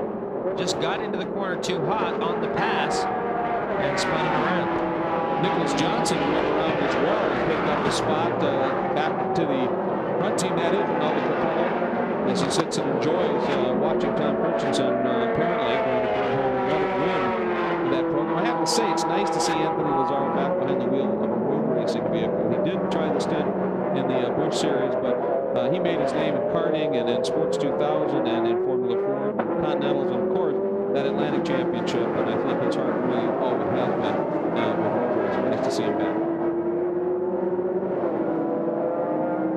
Christensen out of the final turn, onto the front straight. Just like clockwork, this team works. And it was interesting watching when Yost, a little nervous, was talking, wondering if that car, the Panoz, was going to be able to stretch the field. It wasn't frantic, was it? I mean, they are very confident. They assume it, but we think they're right. Well, yeah, what are you going to do? What's to get frantic about? I mean, if they get outsmarted, I mean, I shouldn't say outsmarted, but if they get beat, and they would have been beat fair and square, but like I said before, I think it's already been a wake-up call for them. They've seen the potential of that car, and they know that yes, it's Sebring. The car will struggle because Sebring is very, very tough, and for that car, for that Panoz, that new Panoz to finish in Sebring will be a great accomplishment. But these guys know the writing is on the wall. They're going to have to continue to work hard and develop this Audi. And one thing, of course, is when you get to the endurance races, the thing that really blew the world away in many ways was the Audi's ability to change the entire gearbox and rear suspension, the whole back end of the car in such a quick fix. Well, the Panoz can now do that as well. When it has it that it's 4 simple bolts, that entire transaxle drops off. They can replace that in something in the order to 6 to 8 minutes, depending upon how things go. And so that's going to be interesting as well. And we are on the final lap, the last lap of the opening round of the American Le Mans Series, the Leather Center Grand Prix of Texas. And Tom Christensen on his merry way. The one thing, though, that's interesting is when they do the change on the Audi and they take the whole back on, if they do that, they save themselves a brake change because they got a brand new patch rotors, the whole thing on. That still is something that wouldn't be affected on that Panoz, and they would have to make that stop. So that strategy, I think, in the endurance races, when we get the same record, it's going to be interesting. Absolutely. I mean, anytime you've got a car that is as hard, as tough, and as quick as this, but also as serviceable and usable as this, piece of debris there in the middle of that quick section of S's, you know that you've got a leg up already. If Christensen continues on his way here, this will be his 3rd win in the American Le Mans Series. Of course, he's done that with a couple different manufacturers. Certainly, it will be Ronaldo Capello's 7th American Le Mans win. Let's go on board and enjoy the checkered flag with Tom Christensen.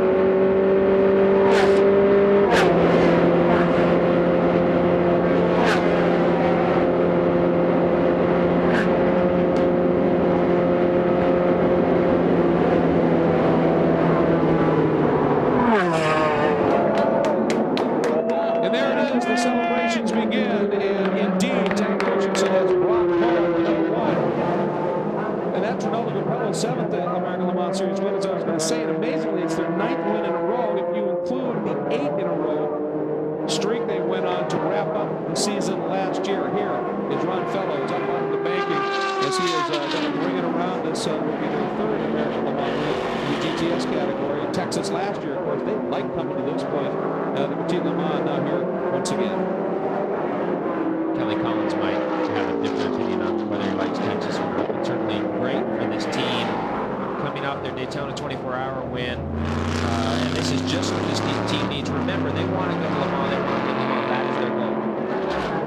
And as we watch the number 23, Alex Job racing McKenna Porsche make its way around when they cross the finish line. The two gentlemen driving this car, of course, were teammates in separate cars last year, teamed up together and get the win here in GT. That's Maasen's 7th American Le Mans GT win and Lucas Lure's 4th win. But this year, they are teammates and they are earning it all together. But again, at front, it was Audi and it was all Audi. Calvin? Reinhold, last season with the R8, you failed to win only one race. Are you looking for perfection this year? Absolutely. It was an exciting race today, and of course the weather was better than the last 2 days. And I think for the first race in the season, win the race is perfect. And all of us were very happy. Congratulations today. Andrew Marriott? Yeah, with Don Panoz, he's got a big smile on his face. What a great day. Oh, it was a great day. The baby was born today. We didn't know whether to be a stillbirth or a live birth, but it made it to the end of the race, and we're happy. All the team has worked very hard to get the car to this standard. The engine lasted, which is good news for our partners in that engine, Zytec. And the drivers did a hell of a job, and I think you know, we're very fortunate that we came out and performed like we did. Thanks very much, Don. The baby came out. It was kicking. Up to you in the booth. It was kicking indeed, put up a heck of a fight. There are the two Audis as they make their way around on the cool-down lap. When we come back, we'll be down in Victory Circle. And for that number 2 Audi, that bodywork held on. We'll be right back.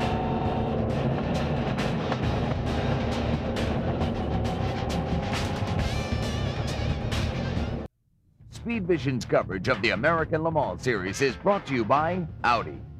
Prudential, your rock-solid choice for insurance, investments, real estate, and financial services. And by Leather Center, #1 in leather seating. Your style, your color, your leather, or your lifestyle. The opening round of the 2001 American Le Mans Series is now complete, and it's Audi on the podium and on the top step. Let's go down to Calvin. Well, we're here with Tom Christensen. Tom, unbelievable run today. Gets congratulations from his teammate and Jan Magnussen. I understand the car had quite a bit of understeer in the car, but it was enough for victory here today, Tom.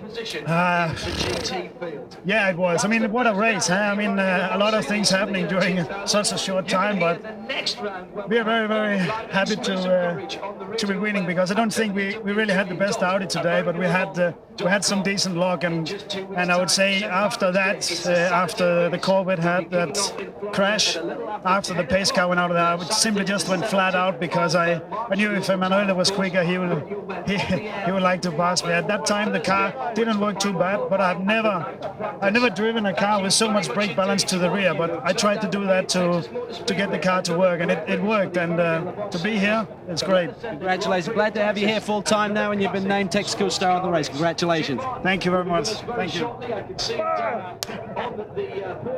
And there, of course, a very heartfelt, I'm sure, congratulatory handshake coming from Ronaldo Caprini. And let's go down to Andrew.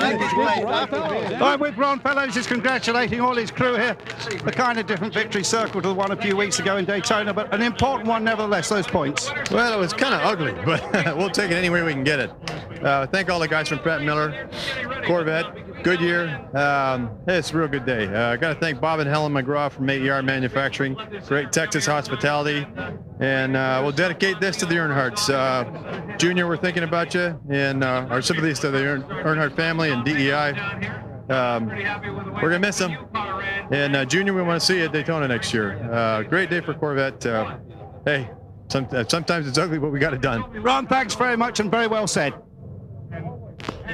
Very well said indeed. There's Johnny O'Connell, of course. So happy to be involved with this program. Now let's take a look at our full field results. You can see what happened up front. Again, I think the number 50, the performance of the Panoz there, absolutely remarkable here. And I think they have served notice that this is going to be a very interesting season indeed. Again, congratulations to Porsche.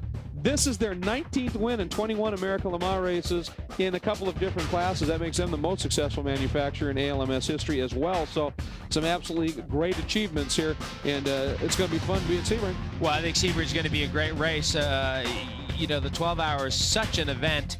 There's Kelly Collins getting out of that car. Man, What a lucky guy he is. And we look forward to going to Sebring. It's going to be a great race.